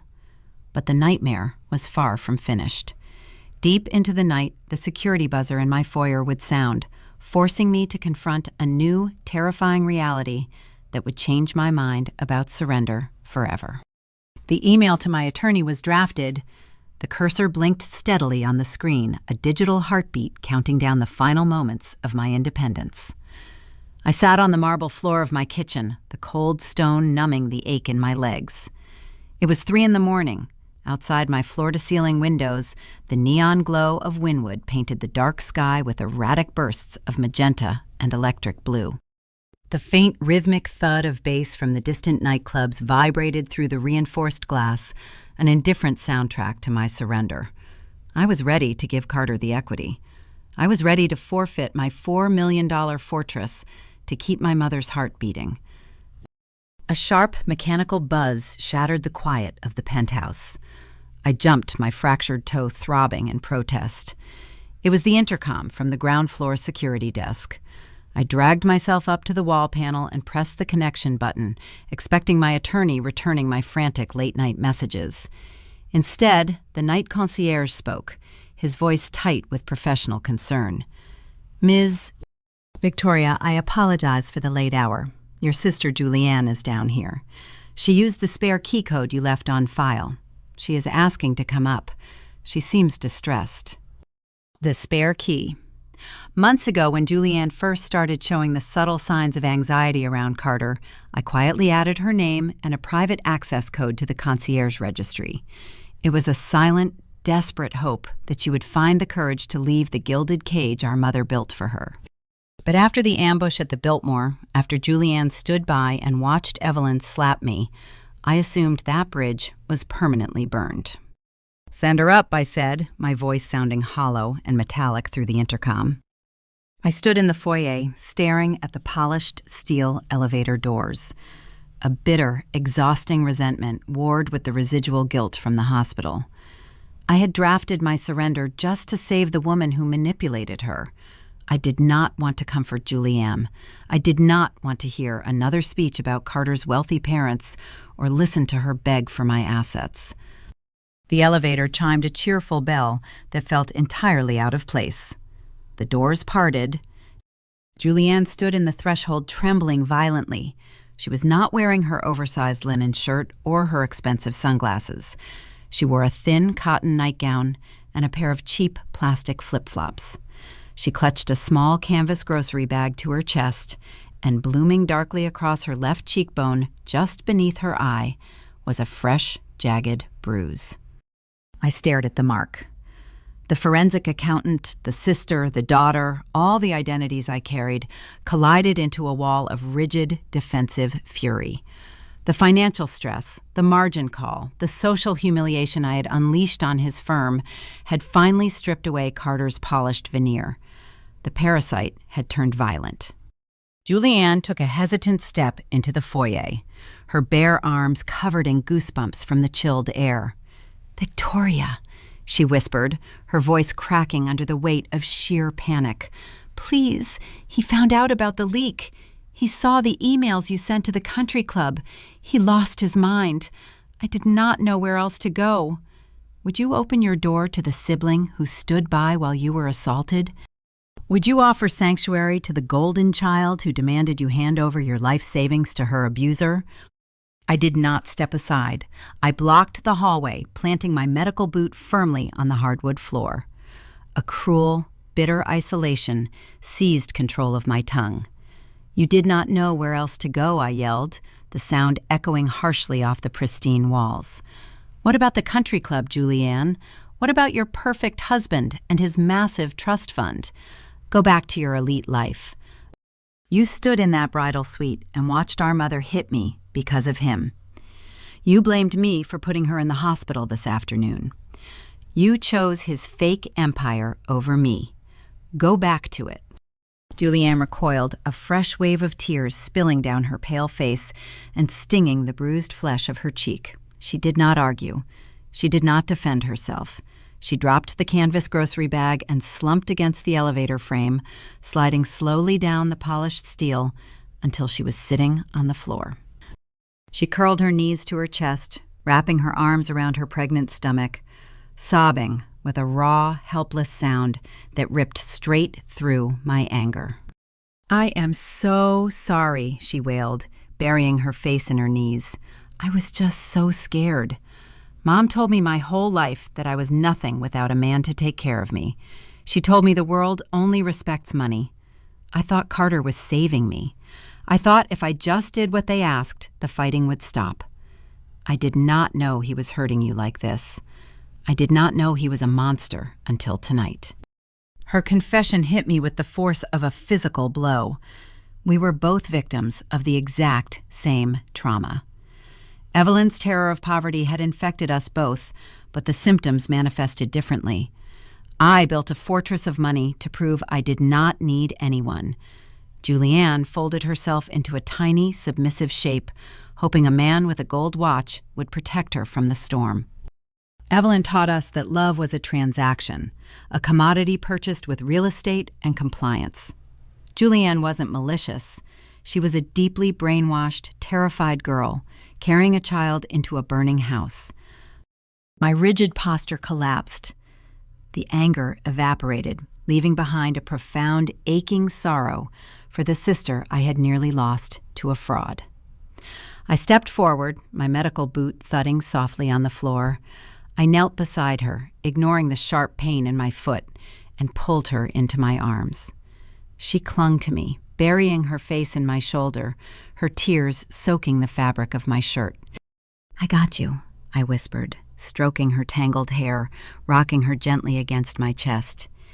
"You are safe here, Julianne. He cannot touch you in this tower. I promise."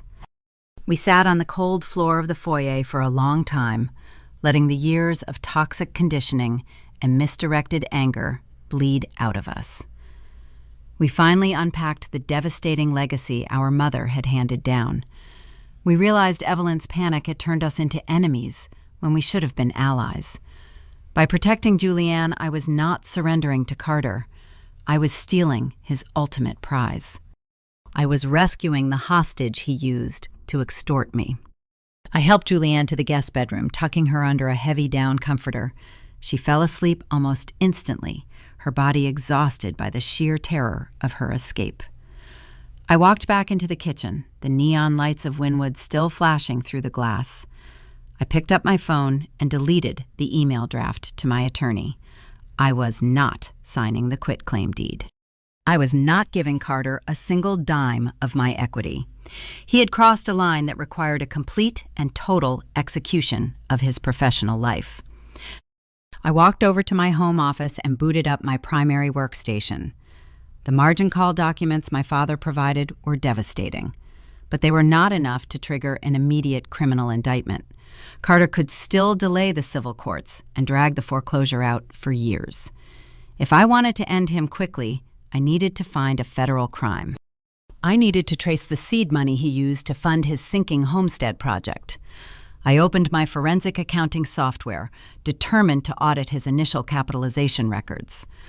What I would find hidden deep within those ancient financial transfers would not just secure my victory, it would uncover an ultimate betrayal that would shatter the final illusion of my family entirely.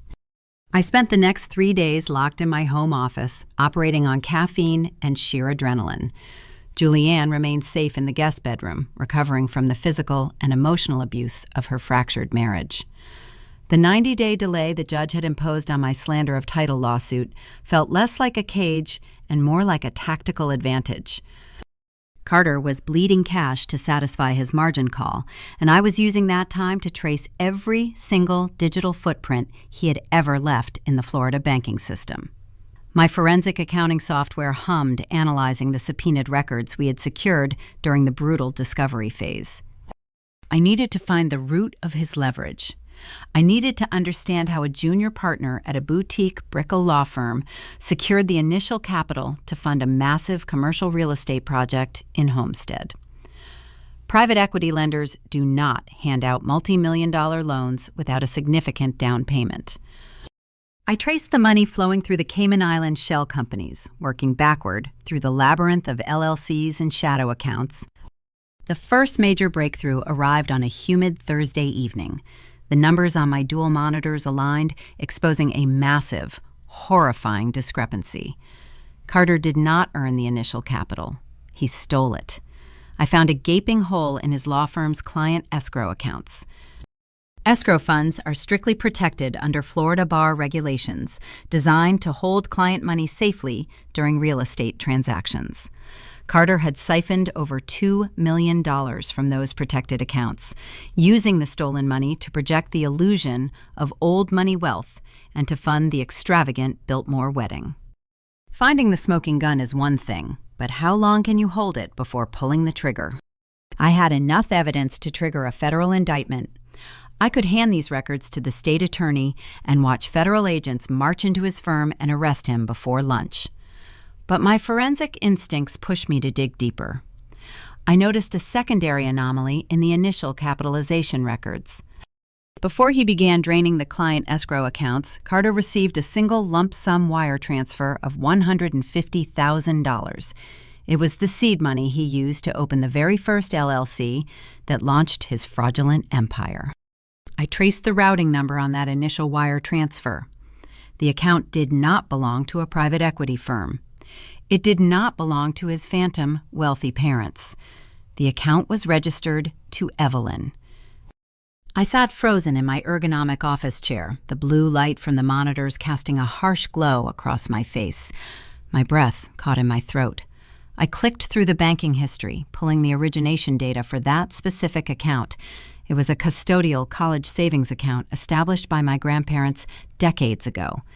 It was my college fund. The money I was supposed to use to pay for my accounting degree? The money Evelyn told me was lost during the 2008 housing crash. Evelyn had not lost my college fund. She drained it. She took my financial future and secretly handed it to Carter years ago to seed his first real estate project. She bet my education on a flashy con artist because she believed his fabricated lineage was a safer investment than her own daughter's intellect. The revelation hit me with the devastating clarity of a lightning strike. Evelyn was not just a traumatized victim of the recession desperately trying to secure Julianne's marriage. She was an active participant in my financial ruin. When she cornered me in the bridal suite demanding I sign over my $4 million penthouse, she was not just protecting her son-in-law. She was trying to cover up her own initial betrayal. If Carter went bankrupt and his assets were audited, the transfer of my stolen college fund would be exposed. She demanded I sacrifice my home to hide her theft. The crushing guilt I felt when Evelyn collapsed in the hospital evaporated instantly. The heavy, suffocating fog of familial obligation burned away, leaving behind a cold, sharp diamond of pure clarity. I owed her nothing. My mother had actively financed the monster who was currently trying to destroy me. I printed the wire transfer records, my hands moving with mechanical precision. I shoved the papers into a heavy leather folio. The walls of the penthouse suddenly felt too small to contain the magnitude of the betrayal. I needed to move. I needed air. I left Julianne a note, grabbed my keys, and drove toward the southern tip of Miami Beach. I walked along the South Point Park Pier, the heavy medical boot thudding against the wooden planks.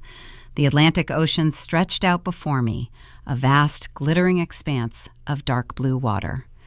Massive cruise ships blew their deep, resonant horns as they navigated out of the port, heading toward the open sea. Tourists crowded the railings, snapping photos and laughing, oblivious to the quiet execution I was currently planning. I stood at the edge of the pier, leaning against the metal railing, clutching my phone. My litigator had issued a strict gag order, demanding I maintain total silence on social media while the slander of title suit was active. He warned me that Carter's legal team would monitor my accounts for any sign of instability or hostility. But the sheer magnitude of my mother's betrayal, the sting of realizing she stole my education to fund my abuser, sparked a sudden, petty rage I could not suppress. I opened a social media application, my thumbs flying across the screen. I did not name Carter. I did not mention the lawsuit, but the anger demanded an outlet. I typed a single, passive-aggressive sentence. Some people build empires, and some fake lawyers just steal their way to the middle. I hit send. The moment the notification confirmed the post, a cold wave of panic washed over me. I stared at the screen, realizing the catastrophic stupidity of my action. I had just violated my attorney's explicit instructions in a fit of pure, childish spite. I was acting exactly like the volatile, erratic woman Carter tried to paint me as during the deposition. If his partners saw the post, they could argue I was engaged in a public smear campaign, validating the delay in our civil trial. I quickly deleted the post, my heart hammering against my ribs. I stood on the pier, watching the cruise ships disappear into the horizon, taking deep, measured breaths to calm my racing pulse. I could not afford to be petty. Petty anger was a liability. I needed to be surgical. The evidence I held in my leather folio was a nuclear weapon, and I was not going to waste it on a social media tantrum. I was going to detonate it directly in Evelyn's face. I drove back to Brickell, mapping out the final confrontation. I was not going to send the escrow theft documents to the state attorney immediately. I wanted Evelyn to see the monster she had funded. I wanted her to look at the undeniable proof that her golden son-in-law was a federal criminal who stole her daughter's future. I wanted to force her to choose a side when the illusion of wealth was finally stripped away. I sent a text message to Evelyn, my father, and Carter, demanding a meeting the following afternoon. I chose a location that held significant emotional weight for my mother, a place that represented the old money aristocracy she so desperately worshipped. I was going to lay the stolen escrow records and the drained college fund wire transfers on a table in the heart of Coral Gables and watch their fake empire crumble into dust. The truth was finally out of the shadows, but the reaction I would receive from my mother would shatter the last remaining illusion I held about our family forever. I chose the Vizcaya Museum and Gardens for the final confrontation. It was a sprawling, historic estate resting on the edge of Biscayne Bay, built to resemble an 18th century Italian villa. The grounds were an architectural masterpiece of carved limestone, lush manicured hedges, and imported statues staring blindly out over the water. It was the epitome of the old-money Miami aristocracy my mother had spent her entire adult life trying to mimic. I hoped the neutral public ground and the sheer oppressive beauty of the setting would force a civilized surrender. I thought the elegance of Vizcaya would prevent another screaming match. I was wrong.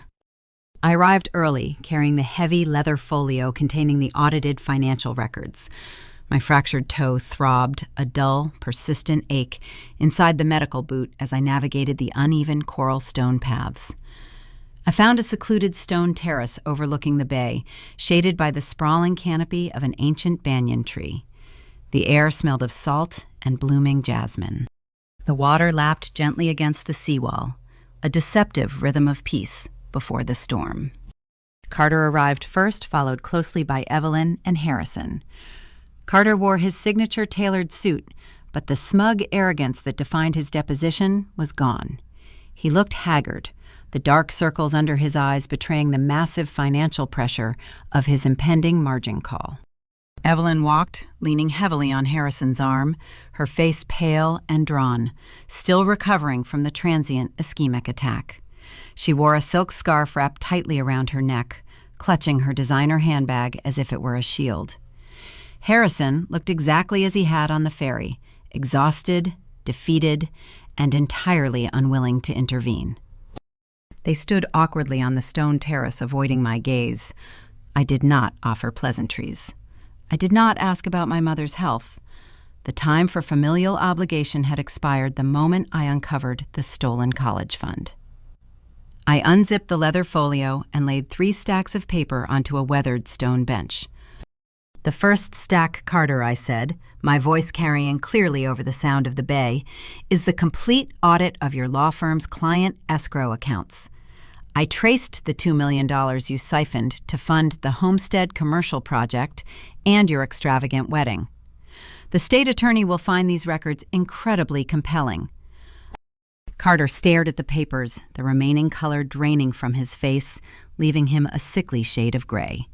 His jaw worked silently, but no words came out. He knew I had him dead to rights. The fabricated attorney lien, the intimidation tactics, the fake old money persona, it was all shattered by the irrefutable math resting on the stone bench. The second stack, I continued turning my gaze to Evelyn, is the original capitalization record for his first shell company. And the third stack is the wire transfer log proving you drained my college savings account to provide him with that initial seed money. You stole my education to fund a con artist. Harrison let out a sharp, startled breath, staring at his wife in horror. He had intercepted the mail to protect Julianne's marriage, but he had no idea the financial rot extended to his own wife's theft. Evelyn flinched, her hand flying to her chest. She looked at the wire transfer records, her eyes wide with panic. The secret she had buried for a decade was exposed in the bright afternoon sun. I waited for the denial. I expected her to launch into a tearful defense claiming the money was an investment or a misunderstanding. Instead, the panic morphed instantly into a cold, defensive rage.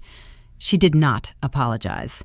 She turned her fury onto the man who had squandered her stolen investment. "You promised me it was a sure thing, Carter," she hissed, her voice vibrating with a sudden, terrifying venom. "You told me the Homestead project would triple in value. I gave you that money to secure our family's future, and you blew it playing pretend at the country club. You are a fraud. You dragged my daughter into this mess and ruined our name." She stepped toward him, raising a trembling hand, but Carter simply turned his back on her, staring blankly at the ocean. He was ruined, and he knew it. The argument between them meant nothing to me. The parasite and the enabler were finally tearing each other apart. I watched Evelyn berate him, feeling a strange, hollow sense of victory. I had proven I was right. I had exposed the monster and vindicated my resistance. I thought her anger toward Carter meant she finally understood the depth of the trauma she had caused me. I thought the revelation of the stolen college fund would shatter her obsession with his fake wealth and force her to see my value.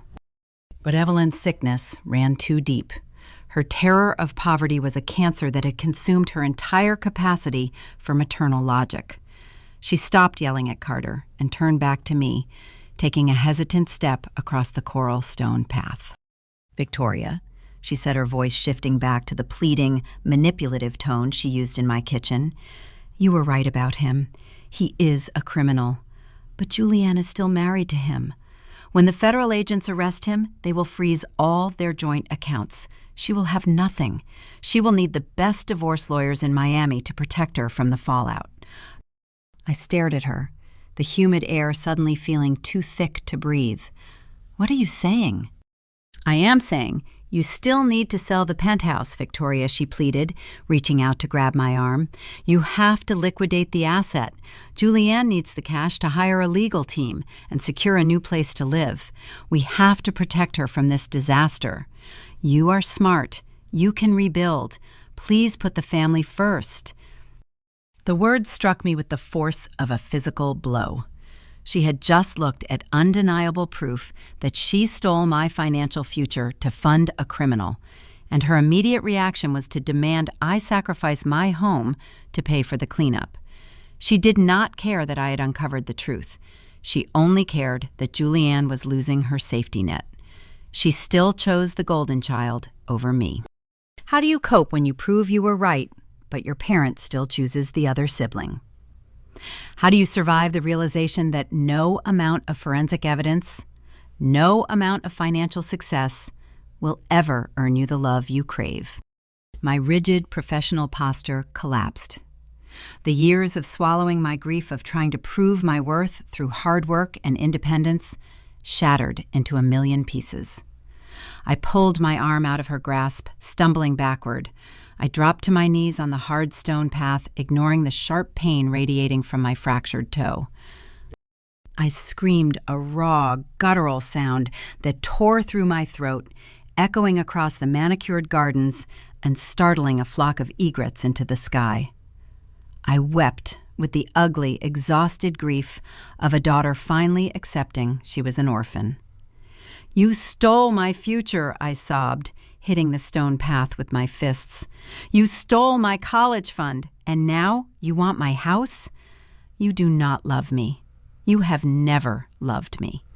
Evelyn looked down at me, her face twisted in a mask of panic and misplaced pity. She reached into her designer handbag, her fingers trembling.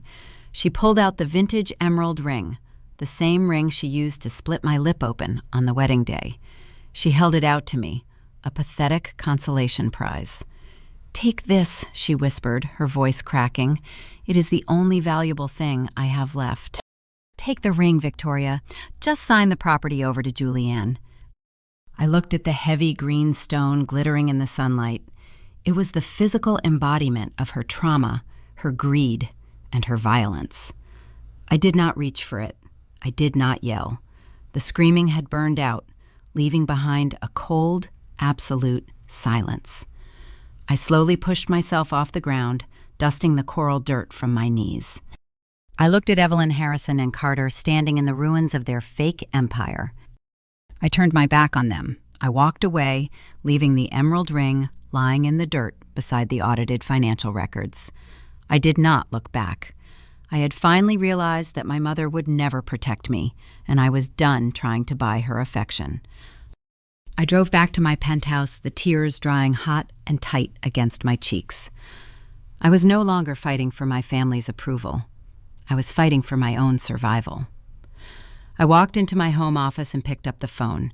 I was not just going to file a complaint with the Florida bar. I was going to use my forensic capital to execute a maneuver so ruthless it would leave Carter permanently erased from the Miami legal community. But the financial destruction I was about to unleash would bring an unexpected, devastating consequence that would force me to confront the true price of total victory. The drive back to Brickell was a blur of traffic and blinding afternoon sun. The emotional purge of Vizcaya had hollowed me out, leaving a resonant, echoing quiet in my chest. The frantic need for my mother's validation had finally died on the stone path alongside that vintage emerald ring. I no longer cared about securing a place at the family table. The only thing left to manage was the legal reality of Carter's extortion. The fabricated attorney Lien still clouded my title, freezing my assets and preventing me from fully detaching from their toxic orbit. I arrived at my penthouse and immediately called my litigator. I instructed him to draft a formal, comprehensive complaint to the Florida bar. I authorized the release of the audited escrow records detailing the $2 million Carter had siphoned from his firm's protected client accounts. I also directed my attorney to forward the financial dossier to the senior partners at Carter's boutique law firm. I wanted them to see the exact nature of the liability operating under their roof. The threat of severe federal scrutiny and disbarment would trigger a panicked internal audit. They would force Carter to drop the frivolous slander of title lien against my property instantly to distance the firm from his impending criminal indictment. But clearing the title was simply a defensive maneuver. Carter had tried to steal my home. He had leveraged my mother's trauma and manipulated my sister's anxiety to fund his fraudulent existence. A simple bar complaint would strip him of his license, but it would not balance the scales. The forensic accountant in me demanded a precise mathematical retribution. I opened my secure banking portal and pulled up the contact information for the private equity lender holding Carter's massive commercial real estate debt. The margin call on his sinking homestead project was due in a matter of days. Carter needed $4.2 million to satisfy the lender. He was drowning, and the private equity firm knew the asset was toxic. They knew the swamp development was bleeding cash, and the likelihood of recovering their full investment was practically zero. They were holding distressed debt, a financial anchor they desperately wanted to unload. I called the managing director of the private equity firm in New York. I bypassed the standard pleasantries and offered a clinical proposition. I proposed purchasing Carter's distressed debt portfolio outright. I offered to buy the note for pennies on the dollar, providing the firm with an immediate, clean exit from a failing investment. In exchange, I would assume full ownership of the debt, becoming Carter's primary creditor. The managing director recognized the efficiency of the offer. Distressed debt acquisitions are common in high-stakes commercial real estate, but they usually involve massive institutional buyers. An individual forensic accountant offering a cash buyout was unusual, but the math was undeniable. He agreed to the terms pending a rapid wire transfer to secure the assignment of the note. Before I executed the wire transfer, I needed to ensure Carter remained entirely distracted. I did not want him attempting any desperate last-minute legal maneuvers to stall the bar complaint or hide his remaining personal assets. I drafted a brief email to his private address. Carter, I am giving you a 24-hour window to voluntarily drop the list pendants on my penthouse. If the lien is removed by noon tomorrow, I will delay filing the bar complaint regarding your escrow theft. This is your only warning. It was bait. Pure misdirection. I had already authorized my attorney to file the bar complaint, but Carter did not know that. The 24-hour window would keep him frantic, scrambling to negotiate with his partners or search for a loophole, while I finalized the purchase of his debt. I sat at my kitchen counter, the glow of the dual monitors reflecting off the marble. The digital wire transfer form was loaded on the screen, requiring a single click to authorize the massive movement of funds. I was about to spend a significant portion of my liquid capital to buy the financial ruin of my brother-in-law. The sheer magnitude of the transaction paralyzed my hand. Would you hesitate to ruin a man's career even if he tried to steal your home? Would you pause before pulling the trigger, knowing the explosion would permanently obliterate the lives of the people standing too close to the blast? I hovered my finger over the mousepad for a full hour. The morning edition of the Miami Herald sat unread on the counter, a stark reminder of the very public scandals that frequently rocked the local legal community. Once the wire transfer cleared, Carter's name would inevitably join those headlines. I was not just defending my property. I was stepping across the line into total ruthlessness. I was becoming the executioner. I thought about Julianne sleeping in my guest bedroom, her face bruised, her spirit broken by a man who treated her like a transaction. I thought about the decade I spent building my firm, working grueling hours to ensure I never felt the suffocating terror of poverty my mother experienced. Carter looked at that decade of sacrifice and saw a piggy bank. He tried to lock me in a cage built of fake legal billing so he could drain my life savings. The hesitation evaporated. I clicked the mouse, authorizing the wire transfer. The screen flashed a bright green confirmation message. The transaction was complete. The strategy worked flawlessly. The 24-hour window kept Carter paralyzed, trying to formulate a defense against the bar complaint. While he stalled, my attorney finalized the assignment of the private equity note. By the time the deadline expired and the Florida bar officially opened their investigation, I was the legal owner of his multi-million-dollar margin call. I did not wait for the dust to settle. I immediately instructed my legal team to execute the margin call, demanding the full $4.2 million. When Carter predictably defaulted, I initiated aggressive foreclosure proceedings on his homestead project and moved to seize every remaining personal asset he held to satisfy the debt. I was preparing to foreclose on him exactly as he had tried to foreclose on me. The poetic justice was absolute and mathematically perfect. But the financial execution I orchestrated was only half the battle. While I dismantled his commercial empire, the personal foundation Carter had built his entire identity upon was about to collapse under the weight of a devastating legal technicality. Julianne would discover a truth so profound it would rewrite the entire history of her relationship, leaving her reeling and forcing me to confront the heavy, isolating reality of my victory. The implosion of Carter's fabricated life happened with a terrifying speed. The Florida bar investigation operated like a wrecking ball, swinging through the fragile glass house of his boutique law firm. The moment the senior partners received the audited escrow records verifying the $2 million Carter had siphoned from their protected client accounts, they panicked.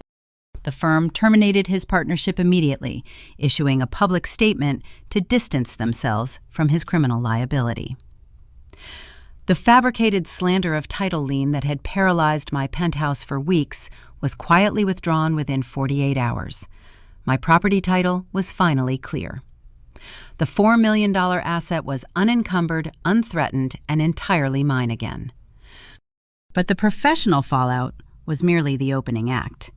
The federal authorities, alerted by the sheer scale of the escrow theft, launched an official indictment probe. The rumors I had planted in Evelyn's social circle were replaced by factual headlines in the local business journals. Carter's face was splashed across digital newsletters detailing the massive margin call default and the subsequent foreclosure proceedings I had initiated against his sinking homestead development. He was stripped of his license, his reputation, and his assets. The golden son-in-law had been reduced to a federal target, drowning in debt.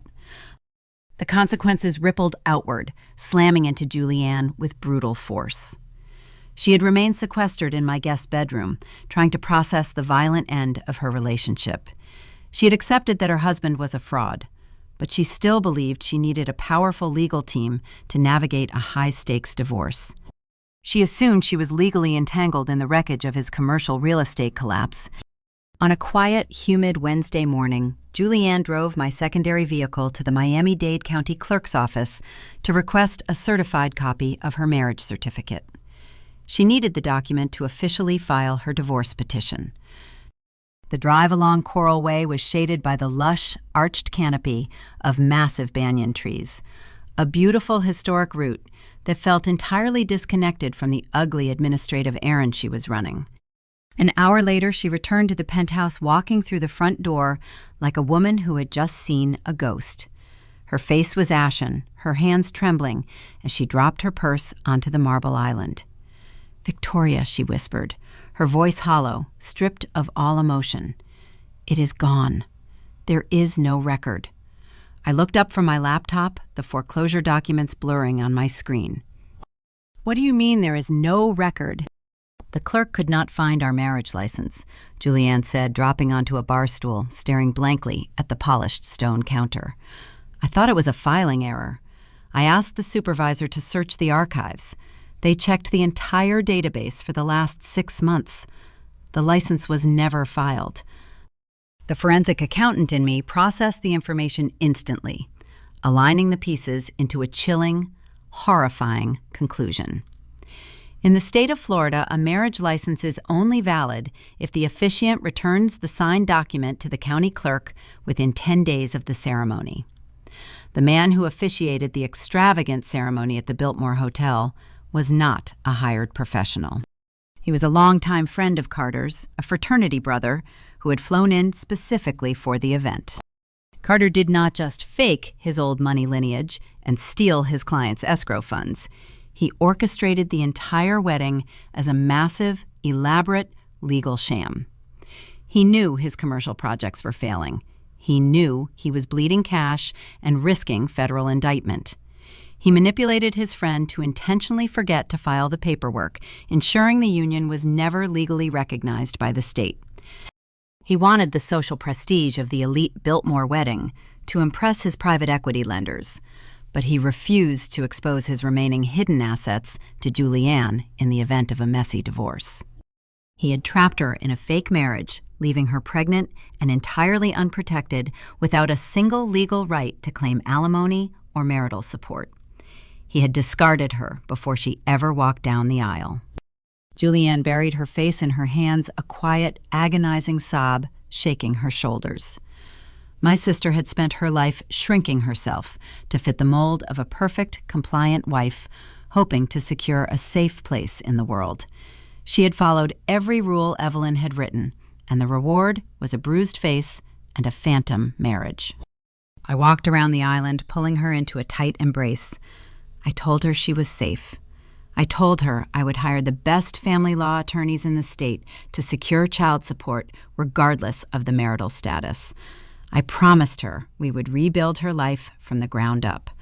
But as I held my sobbing sister, the crushing weight of the entire ordeal settled heavily onto my own shoulders. I had won the war.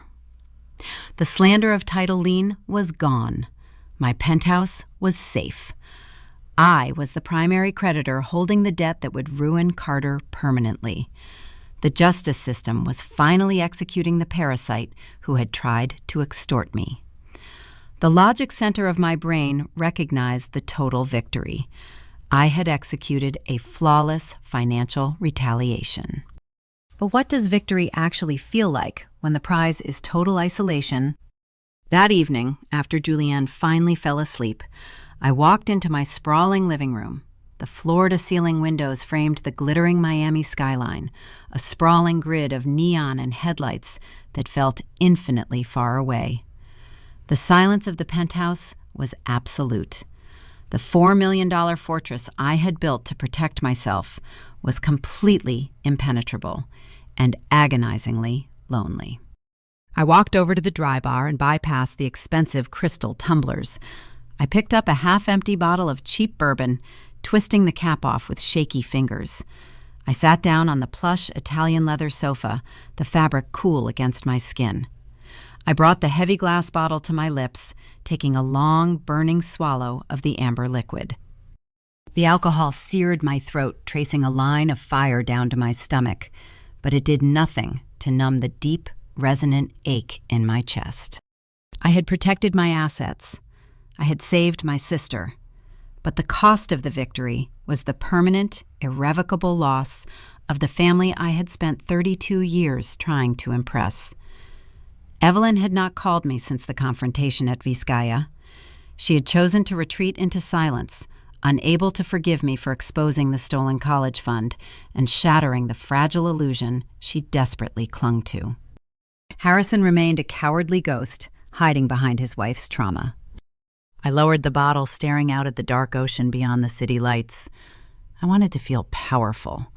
I wanted to feel the righteous satisfaction of a woman who had outsmarted a monster. Instead, a raw, heavy grief welled up in my throat. I squeezed my eyes shut, the tears slipping hot and fast over my eyelashes. I sat alone in my massive, quiet penthouse, drinking straight from the bottle, sobbing, with the messy, imperfect grief of a daughter mourning a mother she would never truly have. I had won the war, but the battlefield was littered with the wreckage of my childhood. The financial execution was complete, but the emotional fallout would require a different kind of survival, demanding a final, agonizing acceptance of the boundaries I had to maintain to keep my fortress standing. 6 months later, the oppressive summer heat finally broke, yielding to a crisp, mild breeze that swept across Biscayne Bay. The calendar turned, but the wreckage of the spring remained visible in the public records of Miami-Dade County. The federal justice system moves with a deliberate, grinding pace that ignores the frantic pleas of desperate men. Carter spent the autumn wearing a federal GPS ankle monitor, confined to a small rented room while he awaited trial for wire fraud and embezzlement. The private equity note I purchased gave me total control over his remaining commercial assets. I did not hesitate to execute the foreclosure. The vast, sinking swampland in Homestead, the very project he tried to steal my home to save, was liquidated at a public auction. I recouped my investment, sealing his financial ruin. His boutique law firm erased his name from their directories. The elite circles of Coral Gables forgot he existed. The parasite had been starved, and the host survived. The legal victory was clean and mathematically perfect. But the emotional reality of my family was a tangled, agonizing knot. My mother spent her entire life running from the ghost of the 2008 housing crash. She manipulated, extorted, and betrayed her own flesh and blood to ensure she would never again feel the sting of poverty. Her frantic maneuvers to secure a fake aristocracy achieved the exact opposite result. When Carter fell, the facade Evelyn had meticulously maintained shattered into dust. The country club revoked her membership. The socialites she spent decades courting stopped returning her calls. Without the illusion of Julianne marrying into old money, Evelyn had no currency left to trade. The financial strain of the legal fallout drained whatever meager savings Harrison had managed to hide. The ancestral home was gone. The leased luxury vehicles were repossessed. Evelyn and Harrison ended up 50 miles away from the manicured lawns of Coral Gables. They moved into a cramped, 2-bedroom rented condo in Kendall. It was a sprawling suburban neighborhood defined by endless strip malls and brutal rush-hour traffic. The building they lived in featured peeling beige paint and a narrow asphalt parking lot. It was the exact nightmare my mother had spent 16 years trying to outrun. She had engineered her own worst fear. By choosing a flashy con artist over her loyal daughter, she guaranteed her own exile to the margins of the city she used to rule. She blamed me, of course. The narrative she constructed cast me as the villain who destroyed Julianne's wedding and ruined the family name. She refused to answer my phone calls. She rejected every attempt I made to establish a formal dialogue. She preferred to sit in her tiny Kendall living room nursing her grievances rather than admit she stole my college fund to finance a criminal. But trauma is a stubborn, heavy chain. The clinical forensic accountant in me knew I should walk away and never look back. The wounded daughter, however, could not sever the cord entirely. Every Thursday night, long after the traffic on the Palmetto Expressway died down, I drove my dark sedan to her apartment complex. I parked near the communal dumpsters, turning off my headlights. I sat in the dark, idling the engine, staring up at the second-floor window where the blue, flickering light of a television screen illuminated the cheap vertical blinds. I watched the shadow of my mother move across the glass. She looked small and frail. I hated her for what she did to me. But the primal, biological ache of a child wanting her mother defied all logic. I could not leave her to starve. Once a month, I placed a $500 grocery gift card into a plain white envelope. I did not include a note. I did not write a return address. I just dropped it into the outgoing mail slot, ensuring she had enough to eat. It was a pathetic secret offering, a ghost feeding another ghost. Can you ever truly close the door on the people who raised you, or do you just learn to live with the draft? The draft is cold, but it no longer controls the temperature of my life. I found my warmth in the unexpected redemption of my sister. Julianne did not return to the gilded cage. The revelation of the sham marriage shattered her worldview, but it also set her free. She realized she had spent 28 years performing for an audience that did not care if she lived or died. She moved out of my guest bedroom in late October, signing a lease on a modest, sunlit apartment in Coconut Grove. She stopped wearing designer clothes she could not afford. She took the Metro Transit. She secured a quiet, entry-level job working as an administrative assistant at a local pediatric clinic. The pay was meager, but the money belonged entirely to her. For the first time in her life, she was not a transaction. She was a human being, earning her own keep. Julianne also began intensive trauma therapy. Healing is not a cinematic montage of breakthroughs and happy tears. It is grueling, exhausting work. Some days she called me crying, mourning the loss of the life she thought she wanted. Other days we sat on her small balcony eating cheap takeout food, laughing at ridiculous jokes, and rebuilding a sisterhood that Evelyn had spent decades trying to divide. We were no longer the golden child and the scapegoat. We were two survivors standing in the wreckage, learning how to build a foundation that would not sink. On a quiet Sunday morning, I woke up early in my Brickell penthouse. The air was cool and still. I walked into the sprawling kitchen and brewed a single cup of black coffee. I did not check my phone for frantic messages. I did not brace myself for an ambush. I walked over to the floor-to-ceiling hurricane impact glass and looked out over the city. The sun was just beginning to rise over South Beach. The dawn sky broke into brilliant streaks of pastel pink and burnt orange, reflecting off the dark surface of the Atlantic Ocean. The city was waking up, stretching out beneath the fading shadows. Down below, the early morning commuters navigated the causeways, a steady stream of headlights moving toward the future.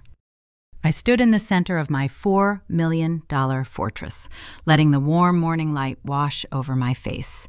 The purple bruise on my jaw had faded months ago, leaving smooth, unblemished skin. The internal scars would take much longer to heal. I was imperfect. I still harbored petty anger. I still drove to Kendall and sat in the dark, clinging to a toxic past. But I was healing. I looked around the pristine, empty rooms of my home.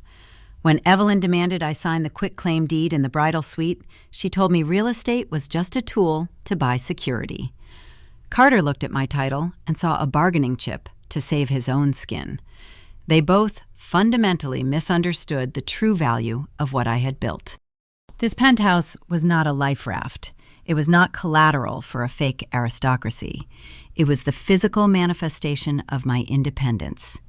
Every marble counter, every pane of glass represented a late night, a difficult audit, and a battle won. I had paid the price in sweat and isolation, and I had defended it against the people who should have protected me. The silence in the apartment was no longer heavy or oppressive. It was expansive. It was the sound of total, uncompromised freedom. I took a sip of my coffee, watching the Miami skyline ignite with the bright, undeniable light of a new day. My family had tried to seize my home to cover their sins, but the ground beneath my feet remained unshaken. The storm was finally over, and the foundation belonged entirely to me. Looking back at the afternoon in the Biltmore bridal suite, it feels like a memory belonging to a different woman. The sharp sting of the emerald ring has long faded, but the profound clarity that strike provided remains the most valuable asset I possess. People often ask how I survived the deliberate betrayal of my own flesh and blood without losing my mind or compromising my career. I survived because I stopped trying to write a joyful conclusion for a narrative that was fundamentally designed to break me. I stopped playing a rigged game. Navigating the wreckage of my family taught me 5 unyielding truths about survival and self-worth. First, financial independence does not buy affection, but it buys the ultimate freedom to walk away from toxicity. Evelyn and Carter thought my unencumbered equity made me an easy target. They failed to realize that the wealth I meticulously built was the very armor that allowed me to weather their extortion. I did not need a seat at their dinner table because I owned the entire building. Second blood makes you related, but consistent respect makes you family. For over 3 decades, I contorted my life to fit the mold of a compliant daughter, believing biological ties required infinite forgiveness. I learned that loyalty is a tangible currency. If someone spends their loyalty actively betraying you, you owe them 0 allegiance in return. I found my genuine family in the quiet, honest moments on a balcony with a healing sister, not in the orchestrated photographs of a fraudulent wedding. Third, unhealed trauma explains terrible behavior, but it never excuses abuse. I understand why my mother feared poverty. I lived through the exact same terrifying eviction. But a deep-seated fear does not give you permission to throw your child to the wolves to save your own skin. You can pity a drowning person while firmly refusing to let them pull you under the dark water. Fourth, the truth requires no theatrical defense because the math always wins. Carter spent years constructing a labyrinth of lies, offshore shell companies, and leased luxury to project an illusion of invincibility. I did not have to shout my innocence in a crowded courtroom. I simply followed the paper trail. Fraudulent illusions require constant, exhausting maintenance. The truth just requires patience to surface. Fifth and finally, a healthy boundary is not a defensive wall you build out of sudden anger. It is a secure gate you construct out of profound self-respect. I used to think shutting my parents out meant I had failed to heal our fractured dynamic. Now I know that closing the door on manipulative people is the ultimate act of self-preservation. I hold the key to my sanctuary, and nobody crosses the threshold without earning the right to stand on my ground. The Miami skyline outside my window is bright and clear today. The storm washed the debris away, leaving a solid, clean foundation. I am no longer the scapegoat paying the price for the vanity of others. I am the architect of my own unshakable peace. If you are listening to this right now and you feel trapped by the people who are supposed to protect you, remember that you have the power to stop financing their illusions. You can walk out the door and build your own empire in the sun. Thank you for joining me here on Sofia Told Stories. If my journey resonated with your own struggles, please drop a comment below and share the most difficult boundary you ever had to establish. Do not forget to subscribe and join our growing community. Your peace is worth fighting for, and your story deserves to be heard. I will see you in the next one.